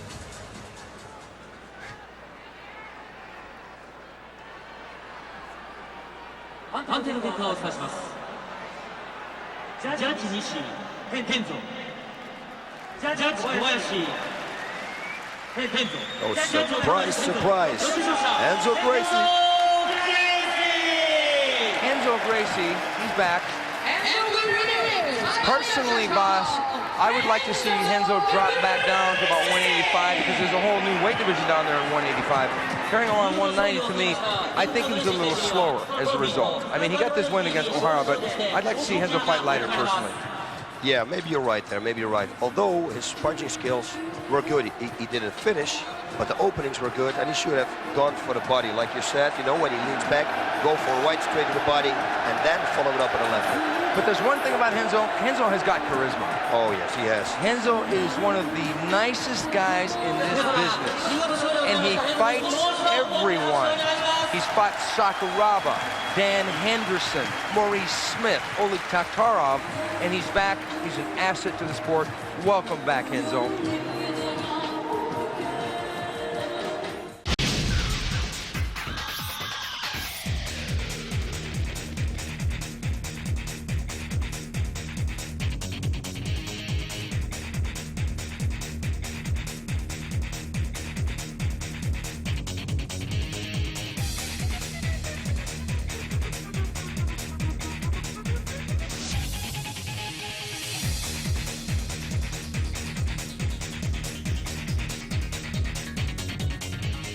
Igor, how in the hell did you scratch your head like that?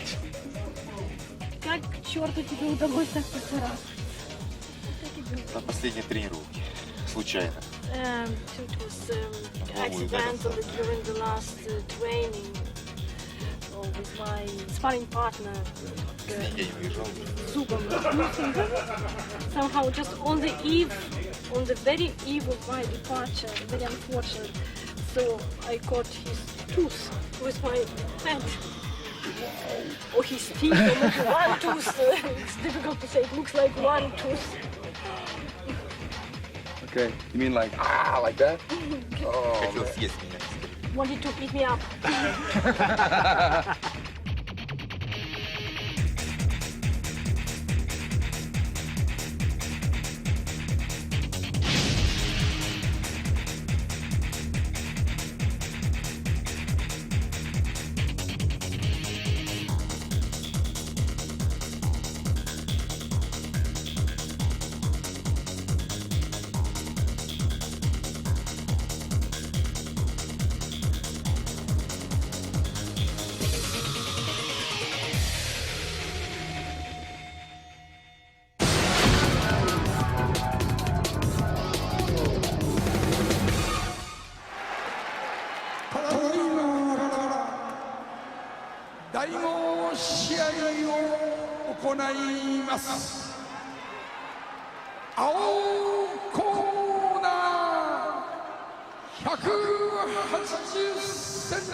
Okay, there he is, Mario Sperry from the Brazilian top team, regarded as one of the greatest grapplers in the world today.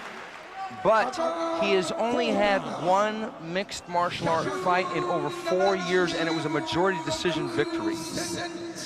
Yeah, this is going to be very tough for him because Igor, on the other hand, oh my God, he has a reputation right here, and he fought some fights. Igor Vovchanchyn coming off 2 wins, one to Gilbert Ivel by choke and one to Masaki Satake by a great kickboxing mixed martial art fight, a decision for Igor. Igor has fought a number of jiu-jitsu fighters in his career, most notably when he fought Francisco Bueno, and that was in Pride 8. That was November 21st, 1999, and Igor scored that brilliant one-punch knockout. Yeah, and on the way down, he gave a few more shots. It showed some incredible reflexes right there. Does Mario Sperry have the takedown ability necessary to get Igor on the mat? If he doesn't, it may be a short night for him. Yeah, he needs to take him down, but Igor, you know, we saw some great defenses against Mark Kerr, against more wrestlers. He is tough. He stands up from strange positions, which is pretty much impossible to stand up, and he just stands up. On paper, this is one of those old Oh, Sperry shooting in hard, and he needs the takedown. Vovchanchyn sprawling well. Vovchanchyn got, Mario's got the leg, and Mario gets the takedown. Igor on the bottom in the guard. Yeah, he gave up the half guard there. I don't know if that's really smart because you can generate any power now in your striking, that is. And there are not a lot of submissions you can do from being in this position where Mario was just in. Now, what Igor probably is going to want to try and do is just hang on and get a restart standing, because he wants to be standing That was a real fast shot there by Mario Sperry. Mario started to lift him up, which is very smart because it would open the guard of Igor, and then maybe he can escape the guard. But you see that Igor's got compact. Oh, he opens the guard already. I don't know if that's a smart thing to do. Passes it, half guard. No. Somebody's mouthpiece just went out. Okay, we're 1 minute in, and it's all Sperry on the ground in a submission wrestling style mixed martial art fight. Vovchanchyn on the bottom. We haven't seen a strike yet. Yeah, we saw Vovchanchyn coming in with this big band-aid on his head, and actually I'm seeing him bleeding now. Left on top of his head, he's got a cut. And Mario is trying to hit it, actually, I see now. Yeah, he's going to exploit that cut. Igor cut that side of his head in training. One of his partners evidently, well, it was kind of a headbutt, but it was his teeth that ran across the side of his head. Oh, yeah. Nasty cut. What a sparring partners he's got. Yeah. Yeah, he started bleeding hard now. Maybe it was on Halloween and it was the Wolf Man. Whoa. Okay, it's bleeding already, but it's not going to be over the eye, so it's going to really look ugly. But Igor is not hurt at all. No, it's just a cut. It's just a cut. But you know, for the safety of everything, you know, it can stop the fight out of cut. Yep. This could be a long round for Vovchanchyn. We thought it might be a short round if Mario couldn't take him down, but Mario took him down so quickly. Yeah, he's been working on his shoulder. He has to be, because on your feet you don't want to mix, you don't want to stand with Vovchanchyn. Look at all those blood. It's, you know, and the further we go into the fight, the more the heart starts pumping. And it looks ugly. It gushes out the blood. Okay, Vovchanchyn getting the heels on hips now. He's trying to keep Mario back. He should kick straight up at Mario's face, but he might risk getting his guard passed. Yeah, Mario really wants the takedown, the side mount. Oh, he's got a side choke. Oh, he almost got the mount. He's got a side choke. Oh, Igor taps out! Igor taps out! Unbelievable!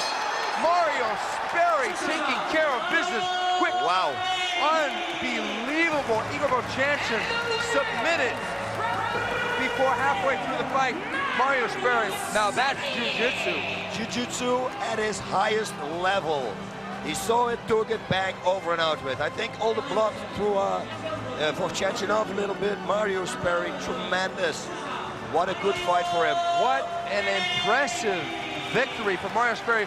2 minutes, 25 seconds into round one via side choke. We've never seen this before, and ending this fast with Vovchanchyn.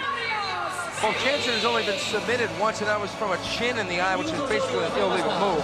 This was straight up legal move. This was classic jiu-jitsu. Boss, we're seeing a return to submissions in mixed martial arts. For a while it went away, now here it is. Here we go. Go ahead and call it. See how I stuck over? Oh, it's perfect. I saw him sliding it in, and when I knew he went for it because the camera angle didn't show it us, but I knew before when he was stepping over, okay, here we're going to see it. Different camera angle. Wow, and he's not, wow, he didn't escape it. This is, wow, Igor should work on that submission because he could escape this from this side.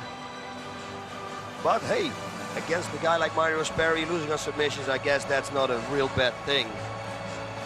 Well, Mario Sperry, this is a tremendous way to come back after like a year layoff, and before that he hadn't fought in 3 years. Now, if this guy starts fighting regularly, and if he drops down, he only weighs about, well, he weighs 220 pounds, so he's a heavyweight. So look how many heavyweights we've got on this card tonight. With Sammy Schilt coming out and doing that devastating victory, now we got Mario Sperry in the mix. Wow, man. You know what it is? I think with training with the Brazilian top team, he was kind of seeing in what level he was, because he's training with all the top fighters, and all the top fighters were doing good. So I guess that he felt, you know what, if they're doing good, and I feel real confident here, why not return and then take out this guy? Unbelievable.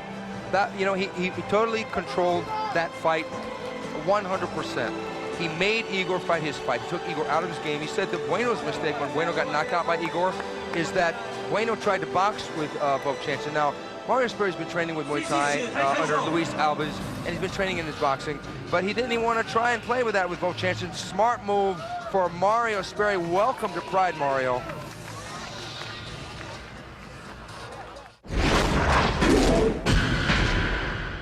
In the first half of the Pride Championship Chaos card, we saw Gracie get an easy victory over Ohara, but it was Quinton Jackson who was absolutely on a rampage.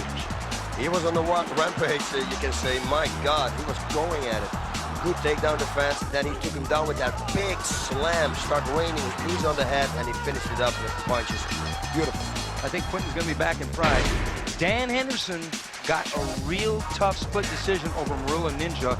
That make for an interesting rematch, boss. Yeah, for sure, because the first 2 rounds were kind of Murillo's rounds, and he did real good until the 3rd round started, and yeah, then started to open some fire, and he did some damage, some pretty good damage to Murillo, but he couldn't finish the fight. But I think that convinced the juries to win the fight. But I think the man everybody's going to be talking about in stand-up is Sammy Schilt. Took care of Masaki Satake, that front kick, that left hand. Now, where does he factor in the heavyweight division right now? He's got to be in the top 10, for sure. He is in the top 10 for sure. A real good match for him will be a guy like Tom Erickson, you told also before, because he's also a big guy. But first we have to see tonight what's going to happen with Tom Erickson. Is he going to win the fight too? If that's it, so then it will be a perfect matchup. In what may be considered a bit of an upset, Mario Sperry choked out Igor Vovchanchyn. First time Igor has ever been submitted with a choke. Now, Mario hadn't fought in quite some time, but I would have to say that's one way to splash back into the top 10. Wow, man, what a win, what a win. But like I said before, he's training with the top team members, and they're all competing, so he knows, he sees his level, he knows where he is. The only thing he needs to do is go in the ring and be relaxed, and if you can use all those tactics that you use in the dojo, well, you can see what can happen to you. But let's cut now to a very special interview we've got going on backstage. Hey everybody, it's me again, and I'm here again with my broadcast partner, Boss Rutten. Boss, I know you've been training again. Yes. And what does that mean? That means that a comeback is in the making. I have one little serious thing to think about. Right now it feels real good. I tore my biceps, as you know, and it tore like 2 times after that. But for the last like 6 weeks, 2 months, it's been holding up real good. I'm very strong. If my arm holds up, it will be a comeback. Wait a minute. You're telling me that you're coming back? When? Next year, I'll be back. Give me the description of your nickname, El Guapo. Oh, that's just who I am. It means the handsome. So you are the handsome? Yeah, I'm the most handsome fighter in NHB. Self-proclaimed, that is, because some people don't want to print it. But no, I hear all these girls around, and I am. El Guapo is in the house. Boss, you're coming out, and you're making some pretty bold statements about coming back. Let's talk about that. Yeah, what can I say? What haven't been said before, you know? I mean, I'm feeling really good. I'm actually stronger. I think I'm also better in my head. My takedown defense is getting way better. Working on short bursts. I got my fire back. The only little question is if this arm is going to bless me, because that's the only failure that can happen. It's holding up pretty good. So let's see. Let's give me 2-3 weeks and I will know, because I'm going to spar a lot. I'm preparing Amir Ranavardi for a big tournament too now. So expect an announcement shortly from Boss Rutten. You know, speaking of your takedown defense, I remember it was about 3 or 4 prides ago. We were backstage. It was intermission. Mark Coleman came up to you, and joking around, he shot in on you. You sprawled back and underhooked, and he stood at it and said, "Wow, yeah, you've been working on your takedown defense." I've been working, because that's where that was my leg. You know, that's where the only thing I failed on is on takedown defense. You don't know what's going to happen. Maybe I'm going to take somebody down. You know, I'm full of surprises. So I actually took a few wrestlers down already. So not Mark Coleman, because he's a top level guy, of course. Right. But I would like to train with Mark Coleman a lot. And he would like to train with me too. So maybe we can team up a little bit. We can do some damage in the lightweight division and he in the heavyweight division. Okay, and the best is yet to come in this Pride Championship Chaos fighting event. We've got K1 fighters coming into Pride now. We've got Big Tom Erickson against K1 fighter Matt Skelton. We got the classic battle of the wrestler versus the kickboxer. Tom's got to stay away from the hands, because the guy can box. He just got his pro boxing license. So you got to stay away from his hands and go for the takedown. I think Matt Skelton, really, if he goes to the ground, he's got to tie up Tom Erickson's arms because Tom can ground and pound. Tom has knocked out Kevin Randleman and a couple other guys. He's dangerous. I think we're going to see a lot of takedowns in that fight. And then we have our first ever Pride Heavyweight Championship fight between Heath Herring, a man you know extremely well because he trains with your old Thai boxing coach, and Antonio Nogueira from that Brazilian top team. And the Brazilian top team is right now skyrocketing. Heath Herring is skyrocketing, and they're going to clash tonight. They're going to clash. Heath has got to stay on his feet for this fight. He cannot go to the ground. Nogueira doesn't want to stay on his feet. He will actually try to pull guard because he doesn't have much of a takedown that we know of. Maybe he's going to surprise us, but we never know. But otherwise, he's going to go in the clinch, he's going to jump guard, fall back, and then it's his game, and he doesn't want to be there. Trust me, he's good on the ground, but that's Nogueira's world right there. Exactly. I think that the Brazilian top team is saying, you thought submissions were a thing of the past? Not just yet. We saw Mario Sperry take out Igor Vovchanchyn. You can bet your bottom dollar that Nogueira is going to want to work for submissions in our heavyweight title fight. Then we have the rematch everybody's been waiting for. Kazushi Sakuraba lost a heartbreaking knockout loss. It was a TKO to Wanderlei Silva earlier this year. Now they meet again for the first ever Pride middleweight title. We've got the smooth submission master against the most violent striker going in the middleweight division. I don't know what to say. We know that Sakuraba was sick the last time we interviewed him, and he didn't feel good. After that fight, actually, that he lost, he went to the hospital, not for injuries, but he had a liver problem. He was very sick. He had a heavy flu. There was something going on with him. He came back with a fight, a win against Quinton Jackson with a nice choke, but still, you know, he wasn't really in his game. Is he going to be in his game tonight? If he's on like he always is, I think we're going to see a very good fight here. The irony is, in that fight, boss, Sakuraba put Wanderlei on the deck with a right hand. This time, Sakuraba has been so bold as to say that he plans on stopping Wanderlei with punches. I don't know, some people think that may be suicidal, but this guy, Sakuraba, when he's right, he's got so many tricks up his sleeve. He's so original, so creative. Never count him out.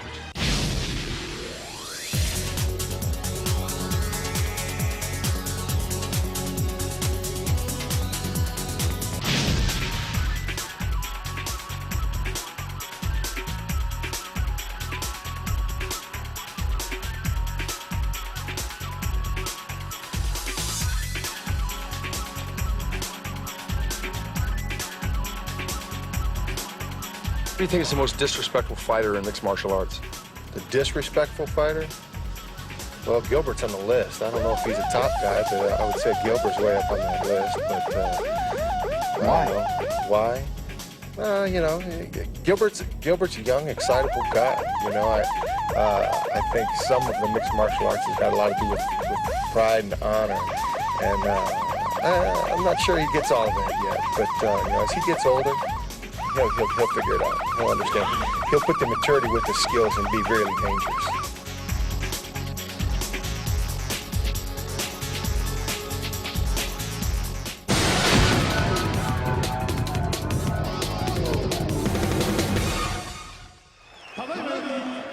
Okay, now this is a battle of two huge guys, boss. Wow, 295 pounds, you told me? Yeah. Tom Erickson. Tom Erickson is, yeah. Matt Skelton is about 256.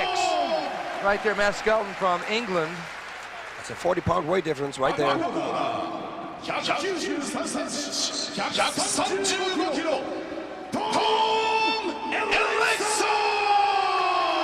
The big cat, Tom Erickson. He's got Gary Goodridge in his corner, Mark Coleman in his corner, Matt Skelton, the K1 fighter. This is Pride versus K1. Special rules in this bout. There will be three-minute rounds, and we will go, if it doesn't end before that allotted time, to an additional 2 3-minute rounds. And this fight will not have any judges If it goes the distance and does not end in a submission or a KO, it will be an automatic draw. Welcome to the old school, folks. K1 versus Pride, wrestler versus kickboxer. This is a true throwback to the old days. You got to keep his hands up. One thing for sure, high kicks, very dangerous for wrestlers. Yes, they are. And Tom is definitely going to try and take Matt down. Matt's going to definitely try and knee him. And there he goes. Oh, he didn't get the double. Oh, yeah! Body slam. What a great turn by Erickson. Crossface and armbar he can do. Oh, now he's got the mount. Oh, no. Bad position for Skelton. You don't want to have Tom Erickson mounted on you. No way. 295 pounds of brutal power right there. Tom Erickson has got a couple knockouts to his credit. He stopped some big men. He stopped Alexander Karamzov in Mars super fighting with punches. He knocked out Kevin Randleman. He's going here for a choke. And it might, oh, it's a smothering. He's just smothering. Matt Skelton is he's going to cross face. He's going to go for an over-under choke. Matt Skelton probably new at the ground game and in a world of trouble here with big cat Tom Erickson. Yeah, Tom Erickson should cross faces. Oh, he's choking. Choked him out. Hand choke. Hand choke to the throat, and that was it. Okay, big Tom Erickson.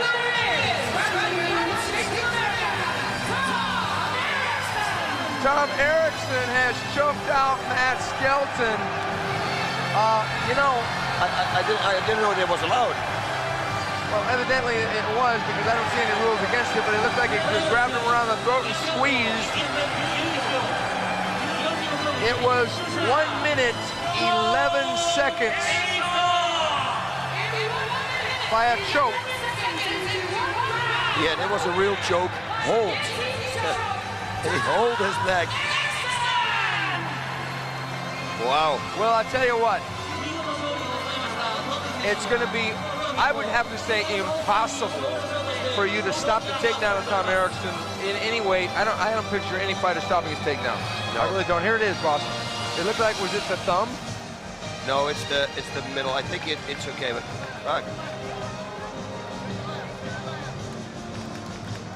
Well, Tom Erickson looks to be the Terminator for the Pride Fighting Championships against K1. He beat big Matt Skelton. Matt Skelton had the tools to knock him out, but he couldn't prevent the takedown. Erickson got the mount. You don't want to get that guy mounted on top of you. No way. Yeah, no, maybe what's going to happen. Maybe him and Sam Schilt, where we were talking about. Oh, yeah. That would be a great matchup. A tremendous fight, because Sam Schilt being the giant, almost 7 feet tall. Tom Erickson being the whale, basically. I mean, he's so big. He would take Sam Schilt down probably if they fought, but Sam Schilt would catch him with that front kick. Who knows? Sam Schilt would have to throw that front kick. He would have to throw the knee. That would be the, I mean, you're talking about a Godzilla movie. Yeah. You would have Godzilla versus Mothra. That would be a true battle of the behemoths. It would be like a sequel to Jurassic Park.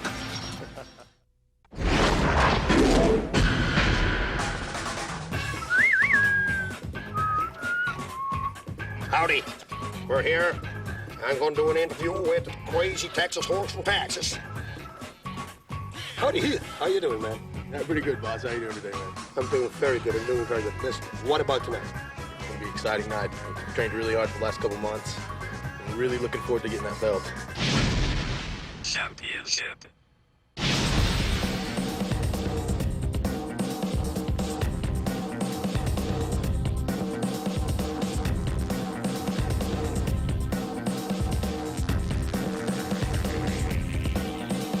You got your parents. Yeah. Even your sister is here. What do they think? I saw your father was kind of nervous, I think. They're used to my fights. They've been coming to my fights since the very beginning. My dad was actually one of my very first cornermen, so for them, this isn't a new deal. But here in Japan and in the Tokyo Dome, it's a big deal, and they're excited about it.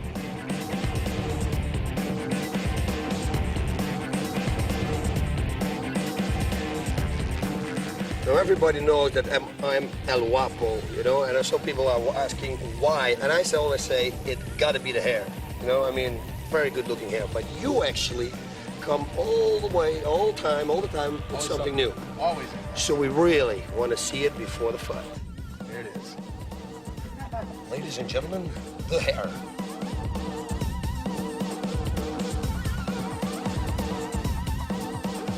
I heard that you did a press tour in the United States. Are you looking to become a spokesperson for the sport?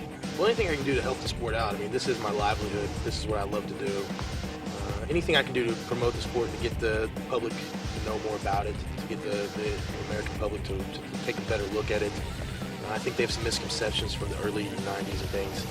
So if the new public can come out and see the new sport that it is, and some of the new athletes and some of the new events like here in Pride and the Tokyo Dome, I think it'd be a good deal. Amen to that.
Okay, coming up now, the Pride Heavyweight Championship. And who do we have joining us but Mark the Hammer Coleman? Now, Mark, you know these guys. You fought one of them. Assess this match. Well, we got two very young, exciting, talented fighters.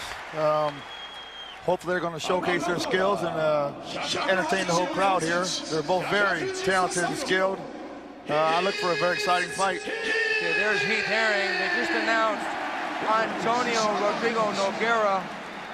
This is the one the whole world has been waiting for. This is the Pride Heavyweight Championships, the first ever Pride Heavyweight Championships. Two guys in their 20s. One guy a submission master, one guy a wrecking machine, who trained in Holland, boss. Yes, my old trainer actually is my old dojo. And man, he became a very strong and good striker. And also his conditioning, you know, they do a lot of conditioning in this dojo, so he can go the distance 100%. Okay, here we go, round one. Herring versus Nogueira for the Pride Heavyweight Championship. Herring coming right out throwing punches. They're trading here, folks. Big kick by Herring. Nogueira goes for the takedown. Yeah, you don't want to be there. You don't want to be in Nogueira's guard, and you certainly don't want to be in the side mount position. He's going already for an armbar. Going for that armbar. Heath has got to stand back up, and he gets back up. Going for the guillotine choke. He has nothing. He gets out, and he wants to get out of that guard. No, why did he lose that? You know, now he's getting in the guard. That's a dangerous thing. He's going already. He's going to pass the arm and going for a triangle. Look at it.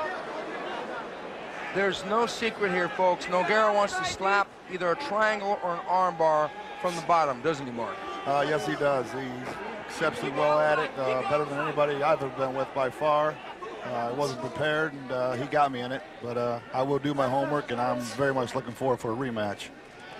Yeah, we're really looking forward to seeing you come back into the sport, because the heavyweight division right now is going through the roof in the Pride Fighting Championships. We've got these two guys. We've got Sammy Schilt in there. We got Mario Sperry's in the mix now. This is really an interesting division. Heath, in my opinion, has got to get out of that guard, boss. Yeah, you don't want to stay in this guard. And he knows it, you know, but Heath is good with submissions, too. He did his homework. Oh, there we go. But he's not that good. He's not. Oh, he got out. Get up, stand up. Stand up, man. Oh, he almost got triangled there. He almost got, he popped out. He's got so much energy. He Very explosive. Oh, Nogueira landing a good left hand. He rocked Heath standing. Nogueira really improved standing. Look at their training here, folks. They're rolling. They're going for it. Heath throwing an overhand right. What a war. Okay, it's got a hiking coming now.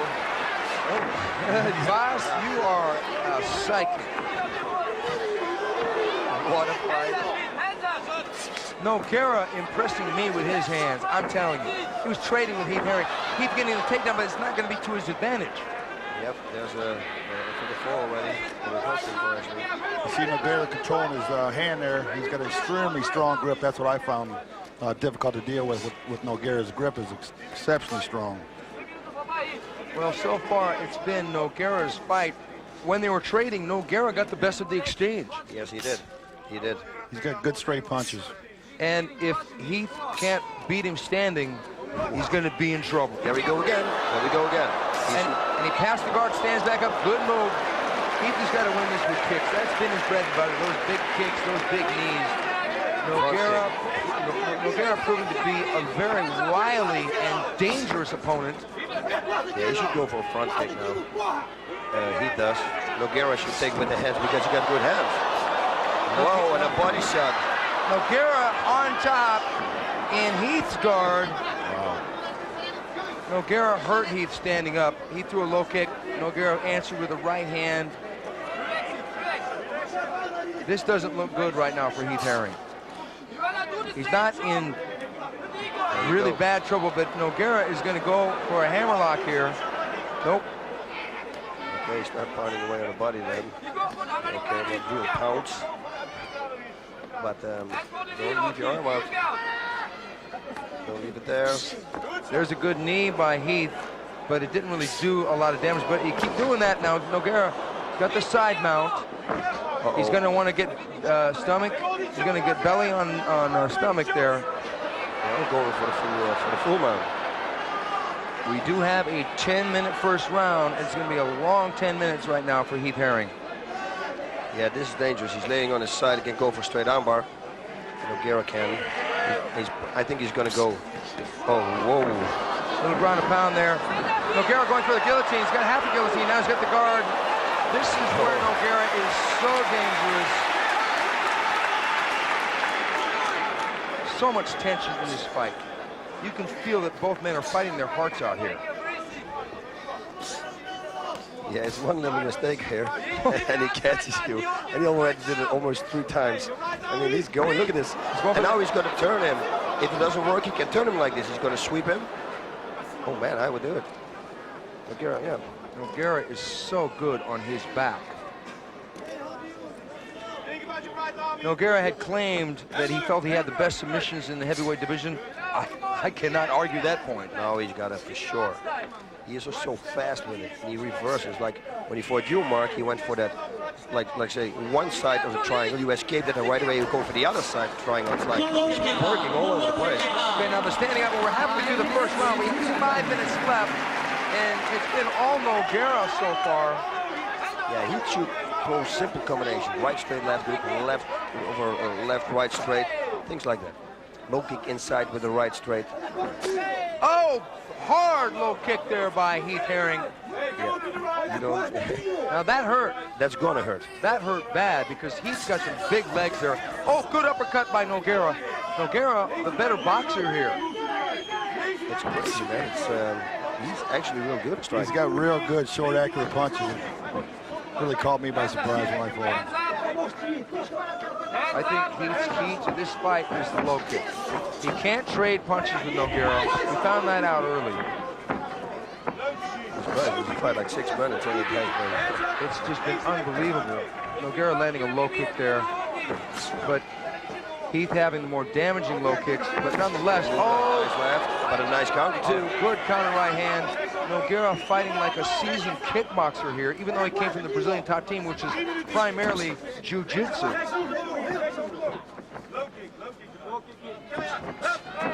Yeah, he should keep going with those low kicks. Even if he checks him, it's going to hurt him. But he should set it up with a jab. Just to throw the low kick, he's going to be able to step back or check him. He's got to throw the jab and come behind it. He's got to go left and the right low kick. Oh! Was that a front push kick? I don't know what it was. Maybe a slips. Both men are backing off just a little bit here. I think there's a lot of respect here. Whoa, good combinations here by Nogueira. He's going for the takedown. He should be watch out a lot now. This is dangerous. Although he's a good wrestler, but he can't be taken down. We saw it with Vito Belfort. He should pull. Oh, he's got the shoes also. Oy, oy, oy. Oh no, this is not good. This is not good for Heath. What's he gonna go for, a leg? No. Oh, don't give his back. No, you don't want to do this. Don't want to give your back to this guy. He's got to turn out. Then he's back in the, okay, now he's, now he's, and Heath can get side mount here. He might be able to do something. He should, exactly like you said, he should make sure that you're not going to the guard. Stay in this position or get to the side mount. Side mount I don't think is going to work because Nogueira is very good at it. He's good at escaping and getting back in the guard. He's almost got guard. Nogueira has almost got the guard again. He's just stand up right now. Stand up.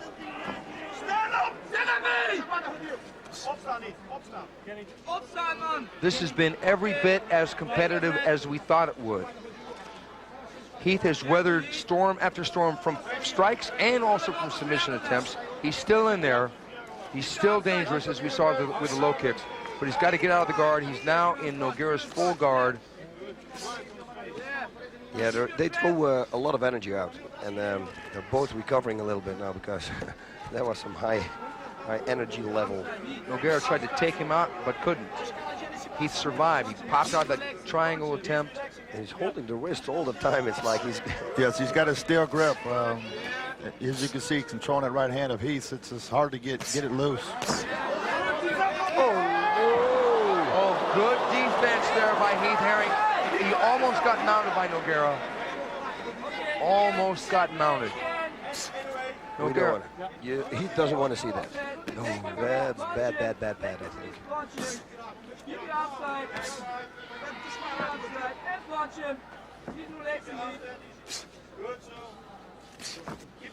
I would really be interested to hear the instructions, if this goes out of this first round, of what Heath Herring will get in this corner. I would say a front kick.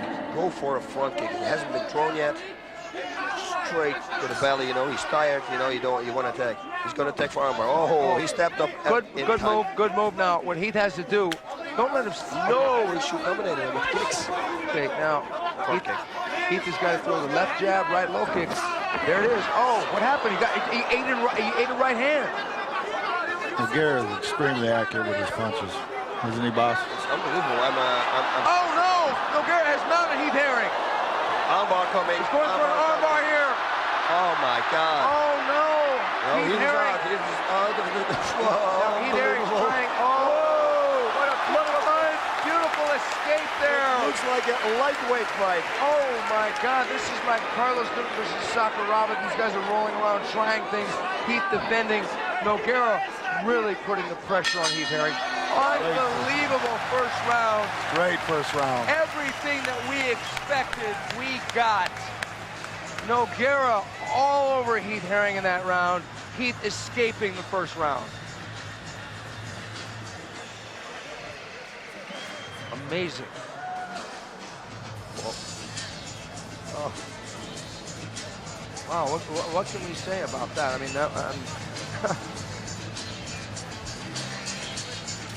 Heath knows. Heath knows. Okay, here he is in the guard of Nogueira. Nogueira almost popping that triangle. Oh, it was so close.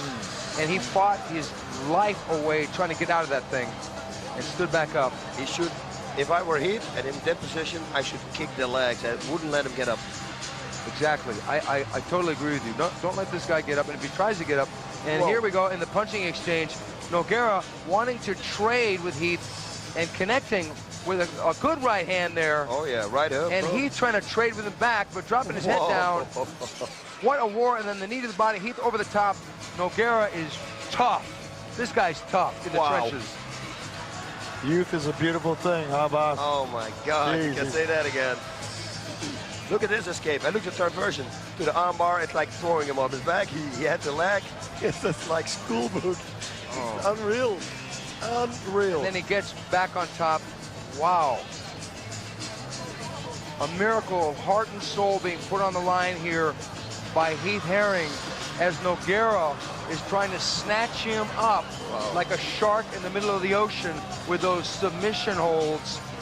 Heath Herring really got to figure out a way to hurt Antonio Nogueira and get him out of his game plan. Otherwise, it could be curtains and an early night. Yeah, he should go what I say, simple instructions. Left, right, straight, or right, straight, left hook. Maybe follow it up with a low kick. And that's about it. Front kick. Open with a front kick, big front kick. Well, Antonio Nogueira openly said that he can fight. He's standing or on the ground, and he has proved that. Oh. Round 2, folks.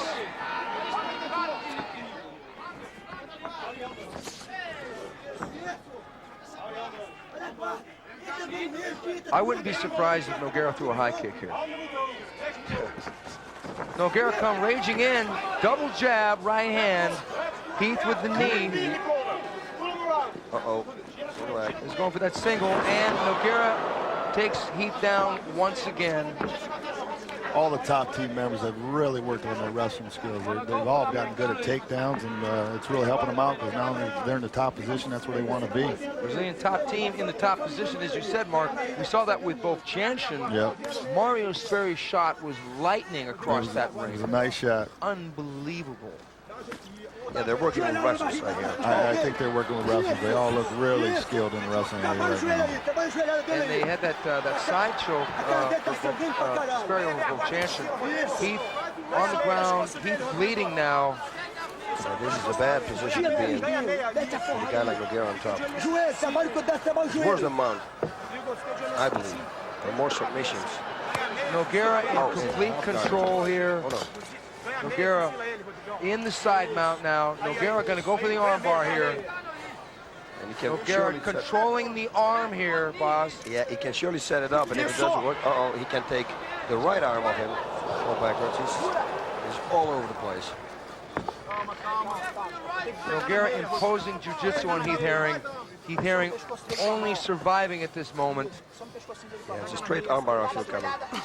Whoa, mount. Got the mount, gave his back, but it doesn't appear that Nogueira wants to do a rear naked choke here. I wouldn't look up. I wouldn't look up, huh?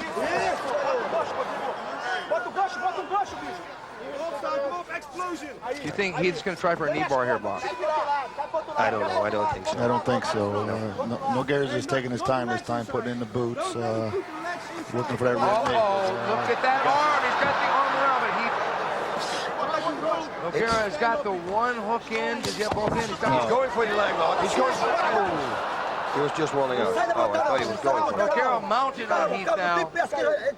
What an unbelievable war of two of the greatest heavyweights on this planet going at it here in the Pride Fighting Championships. Championship chaos. Both boots are in. Very bad position here for Heath. Yeah. Uh-oh, now on his back. Oh, no, he's bringing his chin up. Oh, look at this. Figure four around the waist. Yep. Oh, he's got the figure four, Mark. And it's, you can't breathe now. It takes all the breath away. You gotta stay. Oh, no, he's got the arm. Heath fighting. Oh, no, Oh, 3 minutes. 2 minutes left. 2 minutes left. Heath trying to hold on, trying everything to hold on. Yeah, you can't breathe. You can't breathe right now. Yeah. If you're tired, you got to hold. Nogueira is so flexible with the legs. They're like another set of arms, actually. He's barely hanging on here. And he's got tall legs, too. Tall legs, long, tall legs. And Nogueira changing up his leg grip there. He's going for armbar. Okay, now he's got the mount. He's going to start grounding and pounding, and Heath turning over again. Wow. He's doing everything he can to defend and survive. Armbar coming up again. Heath pulling out. And Heath to their feet. Oh. Unbelievable. Heath Herring got out of a world of trouble there. Oh, wow. God. What a fight. Nogueira totally dominating the fight. Heath Herring with a huge low kick. Nogueira coming and boxing away. Oh, Nogueira chopping away. Going for the knockout here. Nogueira trying for the back, not even worrying about the knee. There's a knee there.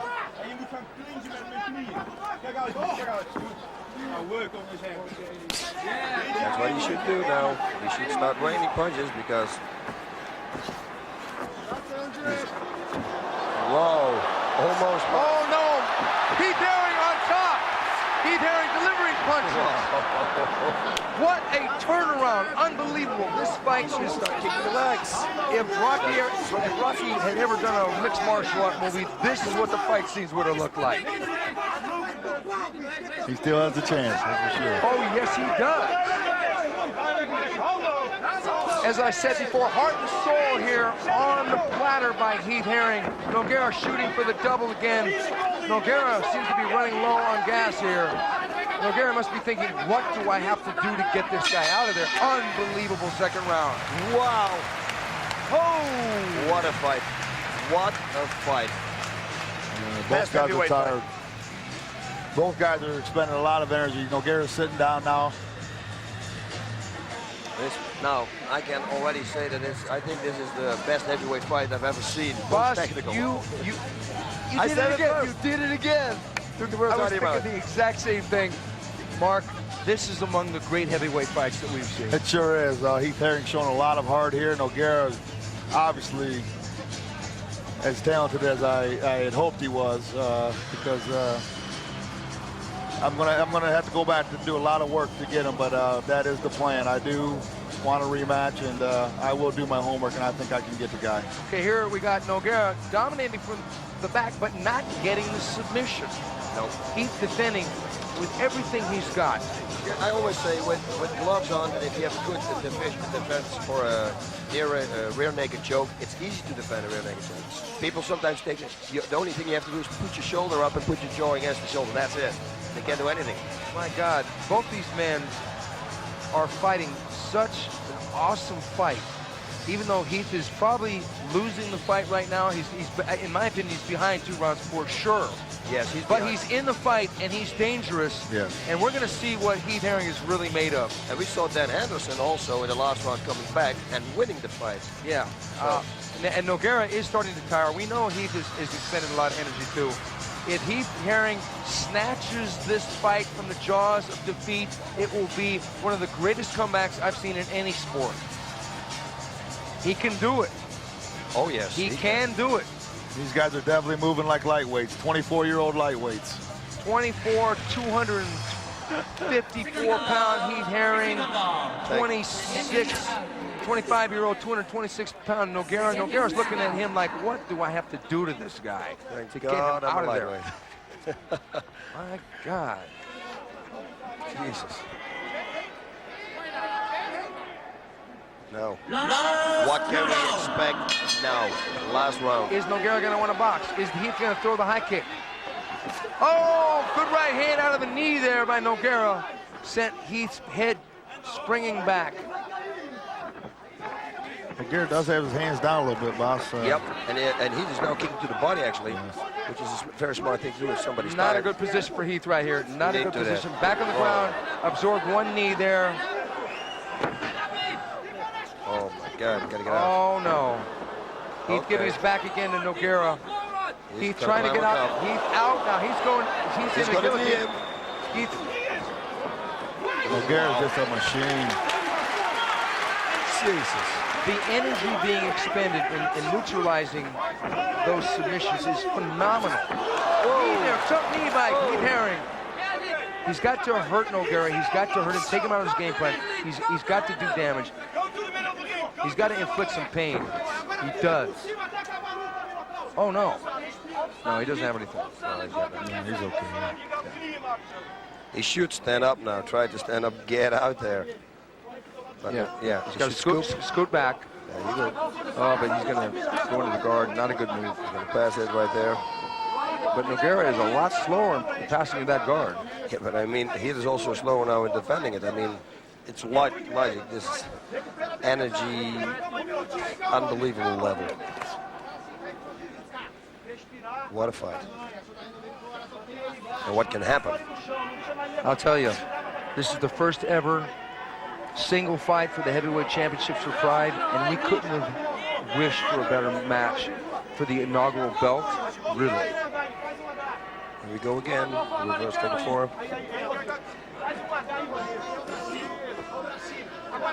People really have to understand how much work was involved in getting in this kind of shape to go this long and this hard. It's unbelievable how hard these guys are going. They really put in some serious amount of training, and my hat's off to them. Uh-oh, he's gonna go. Uh-oh.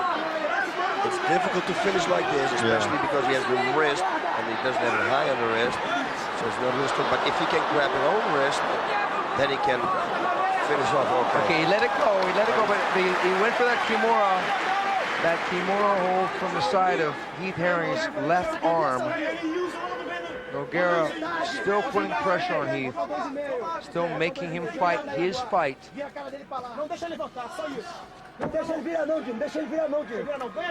Wow, this has been an amazing match. Clash of wills, really. But the technique has to go to Nogueira right here. Unbelievable technique. He just does not stop coming, and he doesn't give you a break ever. You have to be ready to go when you fight Nogueira. Okay, 2 minutes left. Wow. Nogueira in control. Nogueira probably going to try and cruise this round just a little bit. I think he knows he's got the fight in the bag, but you can never be sure because we've seen some decisions. Oh, he's going for the full mount now. Oh, yeah. And now he's going to start raining punches, trust me. He really is impressive. And where did he come from? Bang, there he was. But yeah, same thing with Heath Herring. I mean, he escaped all the positions that normal other heavyweights would never have escaped. Okay, Nogueira going for the key lock now. Heath going for the smother across the face. And Heath getting out. I'm betting this fight is going to go the distance, and it's a miracle. It's a miracle it went the distance. Yeah. Because think of the pressure that Nogueira has put on Heath, and Heath survived. And even came back to fight like at the end of that second round. Wow. 1 minute left in the final round. Wow, 1 minute left in this, the Pride Heavyweight Championships. And Heath giving up his back to Nogueira again. He's got to do something. He's got to try to escape because he has to finish the fight. If he can't finish the fight, he's going to lose the fight. Heath with a backhand there from the bottom. Whatever works. It would be something if he would pull down a knockout. 30 seconds. Looks like Nogueira's got a little bit of a bloody nose there from that backhand.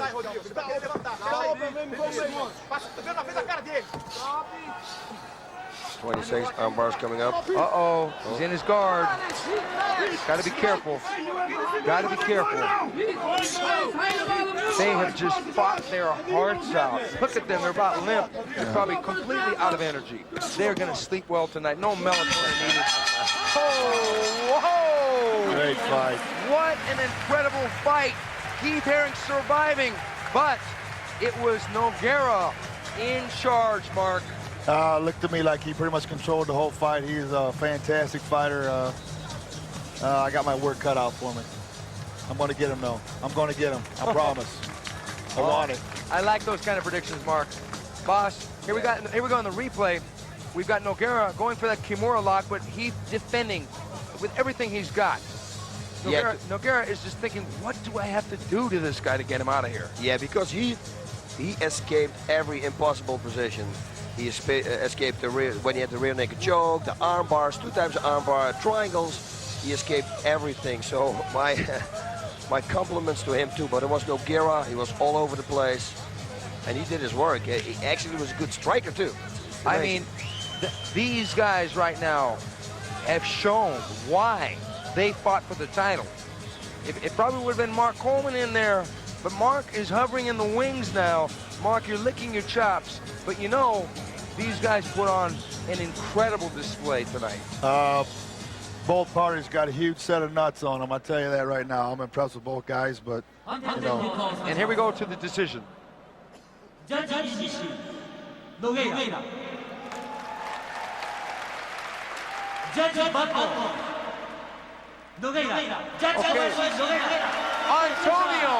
Rodrigo Nogueira has won the Pride Heavyweight Championship with a unanimous decision over the very tough Heath Herring. That was, you took it right out of my mouth. That was the best heavyweight fight that I have ever seen in mixed martial arts, bar none.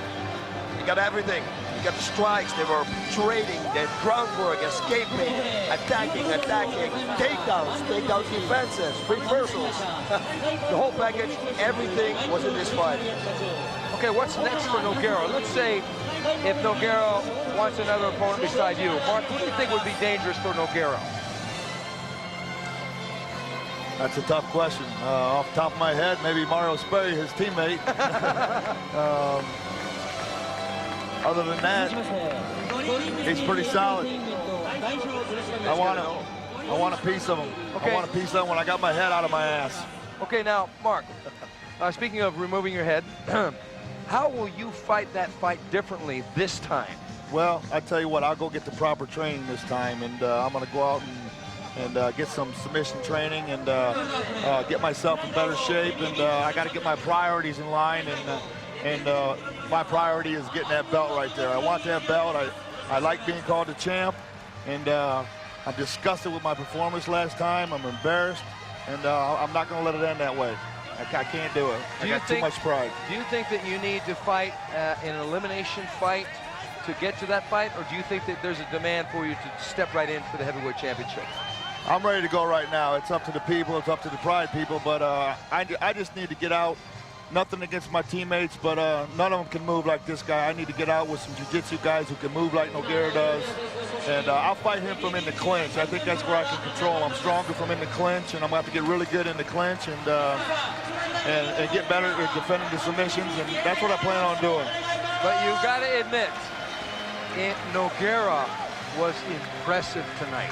It's not going to be no easy task. It's going to take everything I have to beat this guy, and I'm going to give it every bit of effort I got to do it, because you know, I'm not pleased with my performance at all. But he is truly an incredible heavyweight fighter, and obviously he does his homework. He's very dedicated. He's got a great team surrounding him. He's the total package right now, but I feel I can beat him. Mark, I want to tell you, thanks a lot for joining us at the broadcast booth. It's always a pleasure to have your wisdom and insight, especially on this fight. And I look forward to seeing you back in that ring. Thanks, Steve. Thanks a lot. Wow. Championship.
Okay, here we go.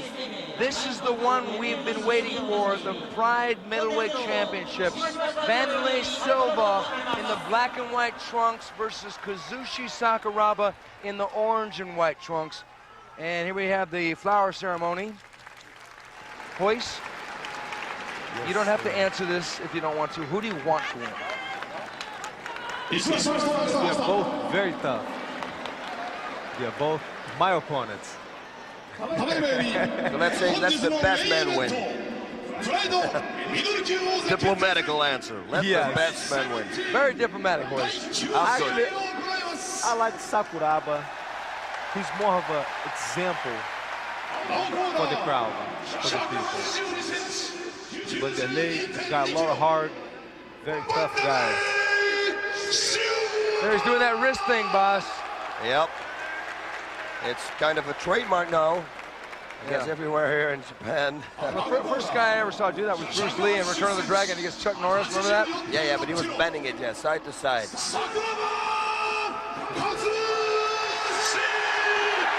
Oh, listen to this crowd. They're loving their man. He's nervous. Kazushi Sakuraba stepping back in to the lion's den with a wild tiger from Curitiba, Brazil, and Wanderlei Silva. Now, let's see the stare down. Let's see the stare down. Oh, yeah. Don't worry about it. We're going to see the stare down. It's going to be a very exciting match. And Sakuraba once again not looking into the, now he's looking into he's looking through his eyes. He said he didn't look into the eyes. He looked into his eyes there.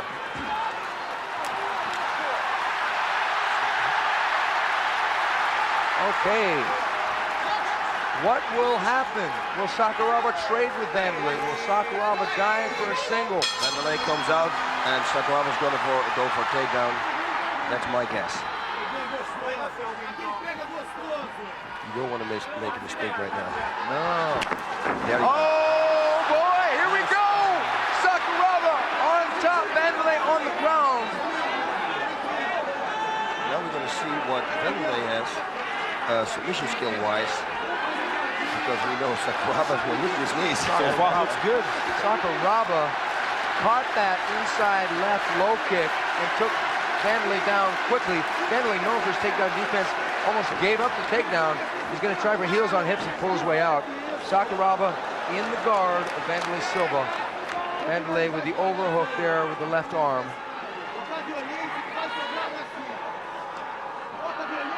This is not where Wanderlei wants to be. He does not want to be on the ground with Sakuraba.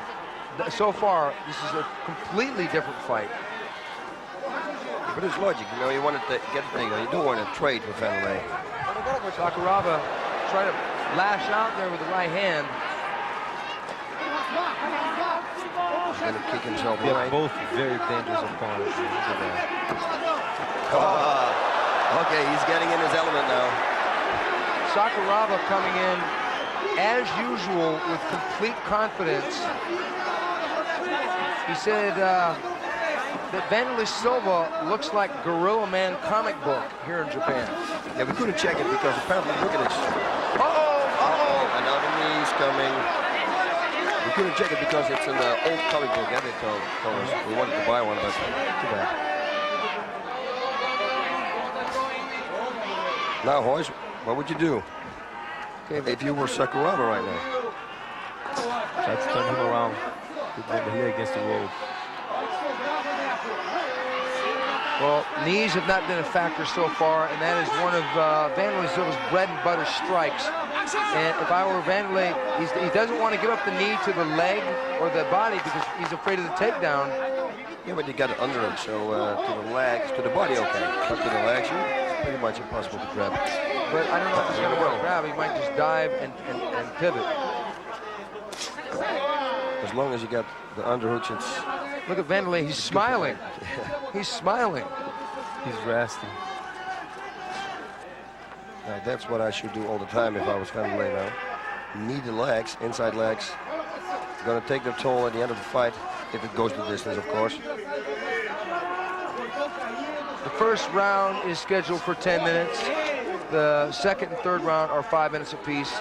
And we're already into this classic grudge match, really. Wanderlei Silva, black and white trunks from Curitiba, Brazil, against Kazushi Sakuraba in the orange and white. I'm Stephen Quadros. I am the Fight Professor, joined by my partner, Boss Rutten, and the great Royce Gracie. Whoa, knees to the body, knees to the head. Wanderlei opening up, and Sakuraba diving for the takedown. Sakuraba getting the overhook there. Yeah, Sakuraba shouldn't make the mistake. The second takedown he did, he was waiting for him, and he almost got it. But the first, you know, no panic takedown. That would be bad, because then it's going to be all over again. carbon copy of the first fight. But right now, Sakuraba is staying close to Wanderlei.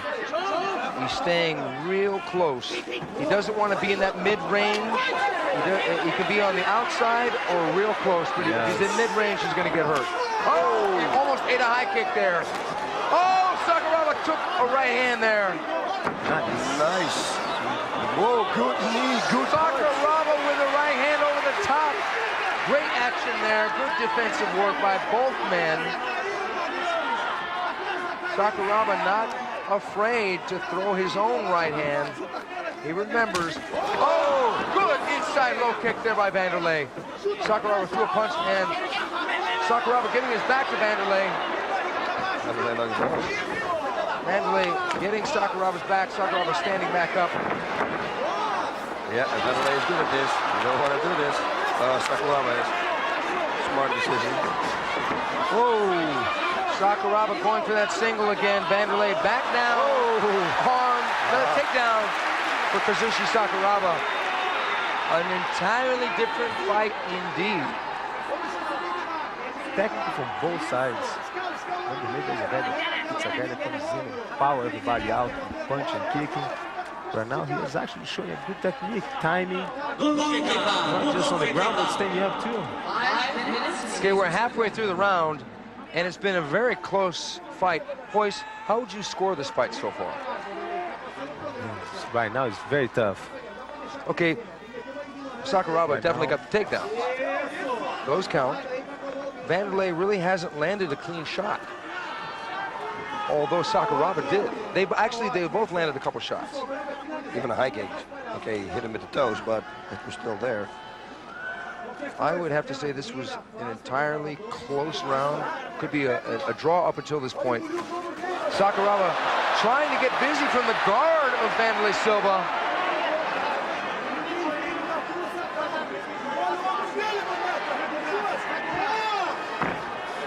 This is what Sakuraba wants. Oh yes, he wants him to play an Abu Dhabi submission wrestling style match. He wants this. Now, should Sakuraba go for half mount, half guard? Pass the guy, get across side.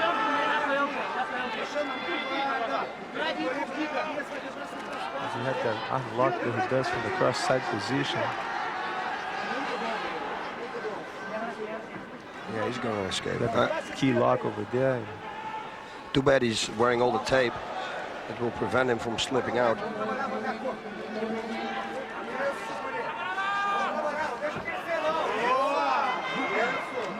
Nice. Wanderlei is working good. Boss, would you have predicted that the fight was going to end up like this so far? Yes, I did.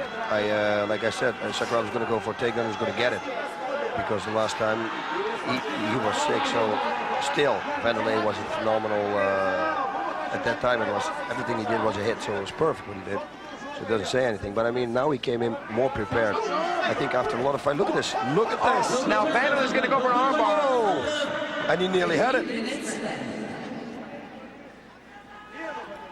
How did that armbar look to you, Hoist? You're an armbar man a little bit. I thought he should have hold it. Yeah, I thought so too. I thought he's going to finish it. Back. This is a good So fight. far, I like Wanderlei's style on the ground. Well, he does have a purple belt in jiu-jitsu, I think. Okay, so that says something, especially there in Brazil. Yeah.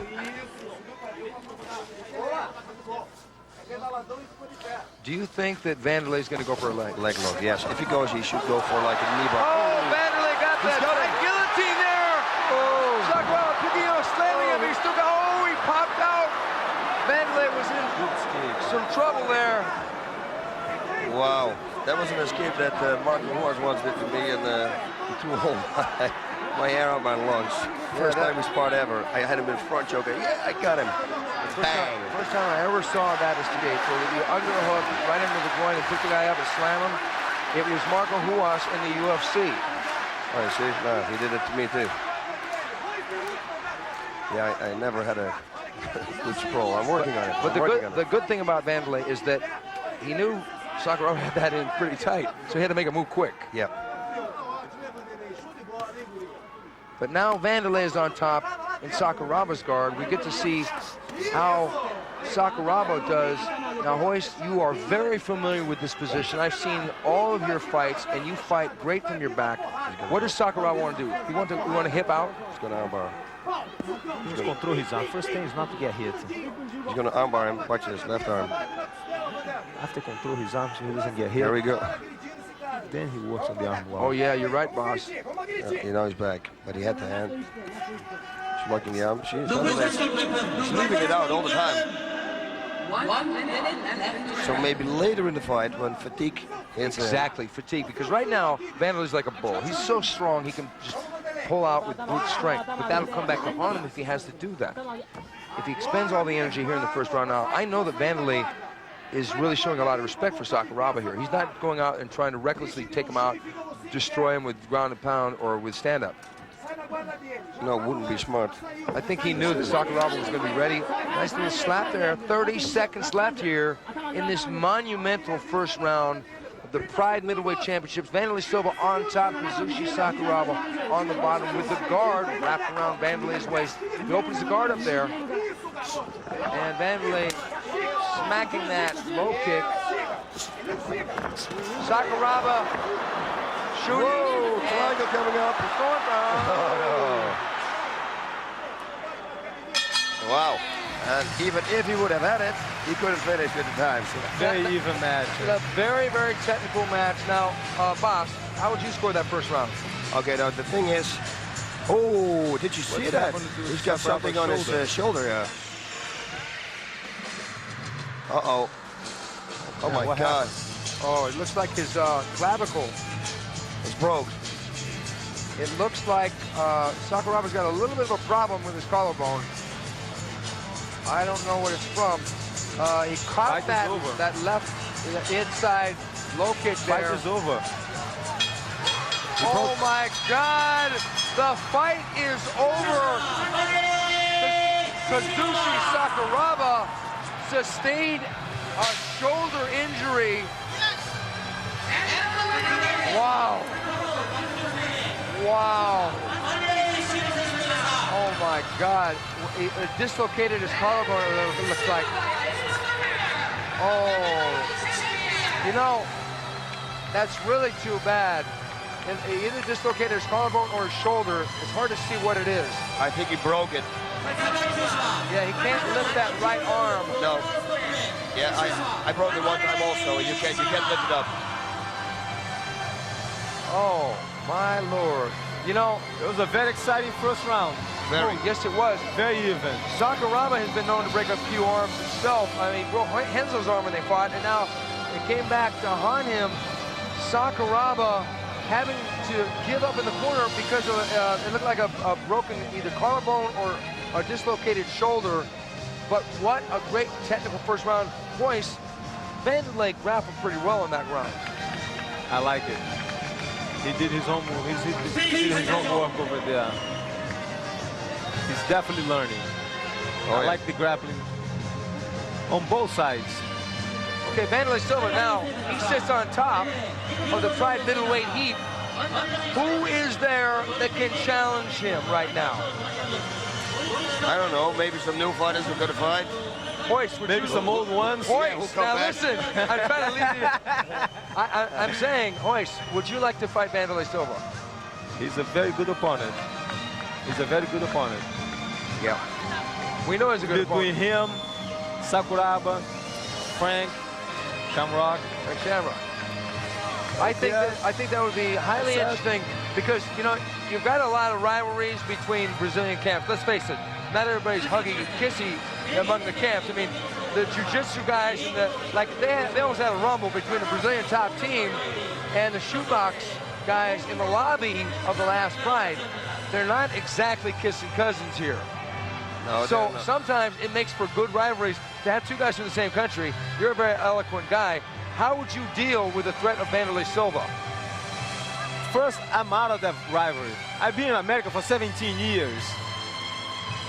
So I have no idea what's going on in that rivalry in Brazil. I'm out. I'm American now.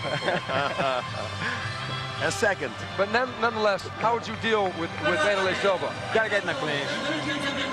I would stand and exchange with him. No way. too strong standing up.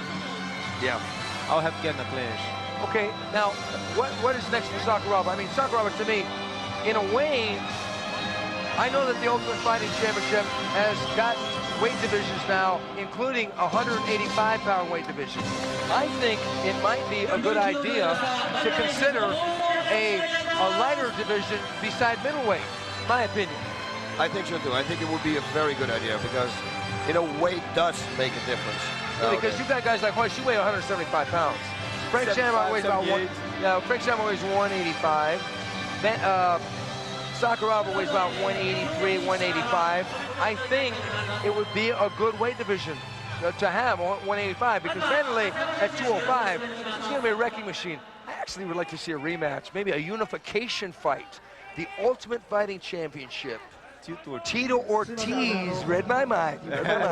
Tito Ortiz versus Wanderlei Silva, because Wanderlei wants back at him, because that was a war when they fought. Okay, we got Sakuraba in the ring. He's overcome with emotion here, folks. He was ready for this fight. Yeah, he was real ready. Sakuraba tearfully saying he's sorry. He's so sorry. Quero mandar recado para vocês que para cara que saiu aí do bairrão aí de Curitiba, tanta felicidade, chegar a ser campeão do maior evento do mundo, provar que qualquer um pode fazer qualquer coisa, na graça de Deus. Muito obrigado, meu Deus. Obrigado, meu mestre. Obrigado a toda a minha equipe. Obrigado a todos que me ajudaram. Obrigado a vocês que vocês aqui realmente fazem a gente lutar. Obrigado, meu Deus. Arigatou gozaimasu. Thank you very much. He's ready to fight anybody. So now you say that you speak the language now. Is that what you're saying? I do speak the language. I am from Brazil. Oh, of course. See, I thought it was Japanese. That's good. We don't have to have an interpreter. We got Hoist Gracie with us. Okay, now, let's get back to the square of things. Wanderlei Silva is one of the best fighters in the world. Yeah. Boss. I got a... How would, let's say, if you were active, how would you beat Wanderlei Silva? I could go ground and striking. I actually like to strike also, so it would be kind of a striking match between the two of us. And yeah, there would be some bombs fired right there. That's one thing I can say for sure. Were you impressed with his grappling? Yes, I was very impressed with his grappling because we never saw it before. So that's why, you know, but he did a very good job. You know, he was on the ground, he was good, he controlled everything good. It was just a crazy complete fighter. That's everybody gotta admit. I'm impressed with this round too. Yeah, it was good. Absolutely, and I think that Wanderlei at this weight, in the rules of the Pride Fighting Championship, is going to be so hard to beat. You're going to have to like take away rules so he can't do his thing, like the knee and the kicking when you're down. But in this weight, I mean, who do we have? I mean, that would fight Wanderlei. You know what would be good? If you can't fight Tito, and if you don't come back or Hoist or whatever, we got Chuck Liddell. Chuck Liddell was a great fight. Dan Henderson. Dan Henderson. I like Dan because the first time they fought, Dan Henderson put Wanderlei on the deck early in the fight. Wow. Okay. So there we have it. The Pride Fighting Championships. Championship chaos. We had 53,200 people in attendance, sold out, a complete success. Now, on this card, we had some explosiveness in submissions, Hoist. We had Nogueira working for submissions, but not getting them against Heath Herring, showing a lot of heart, Heath Herring. That was a very good fight, too. Absolutely. Best heavyweight fight ever. Oh, yeah. And then Mario Sperry, another Brazilian coming in here and submitting Igor Vovchanchyn. To me, that was a bit of an upset. That was a surprise. Mario had only fought one fight in 4 years. I was surprised with that, too. Not surprised that Mario submit him, but I'm surprised that Mario was able to keep him down. He's a very hard guy to keep down. What did you think of Quinton Jackson, Hoist? I mean, would he be like a wild man that you would want to fight just to get your ring rust off to fight a guy like that? He'd be a good one. Everybody's a good opponent. You ask me who I want to fight. Everybody. I'm a fighter. That's what I do for a living. I'm just trying to make it an interesting world here. We also saw... Trying to pick a fight from me. No, because that's the business. The business is people want to see each other compete. They do. And I'm just, you know, throwing things out. I mean, you know, if Boss were still actively fighting, I'd say, Boss, would you like to fight Wanderlei? Yeah. What? Yeah, I would like to fight him. There we go. There we go. Yeah. That would be an incredible fight. I think so too. Okay, so now we have the heavyweight division is wide open. We got Erickson. Huh. That guy's a monster. He's 295 pounds. Sammy Schilt, another monster. I want to see that fight. We've got two. It's like a Godzilla movie. Yes. Or they got two Godzillas. We got two Godzillas, two T-Rexes from Jurassic Park going head-to-head.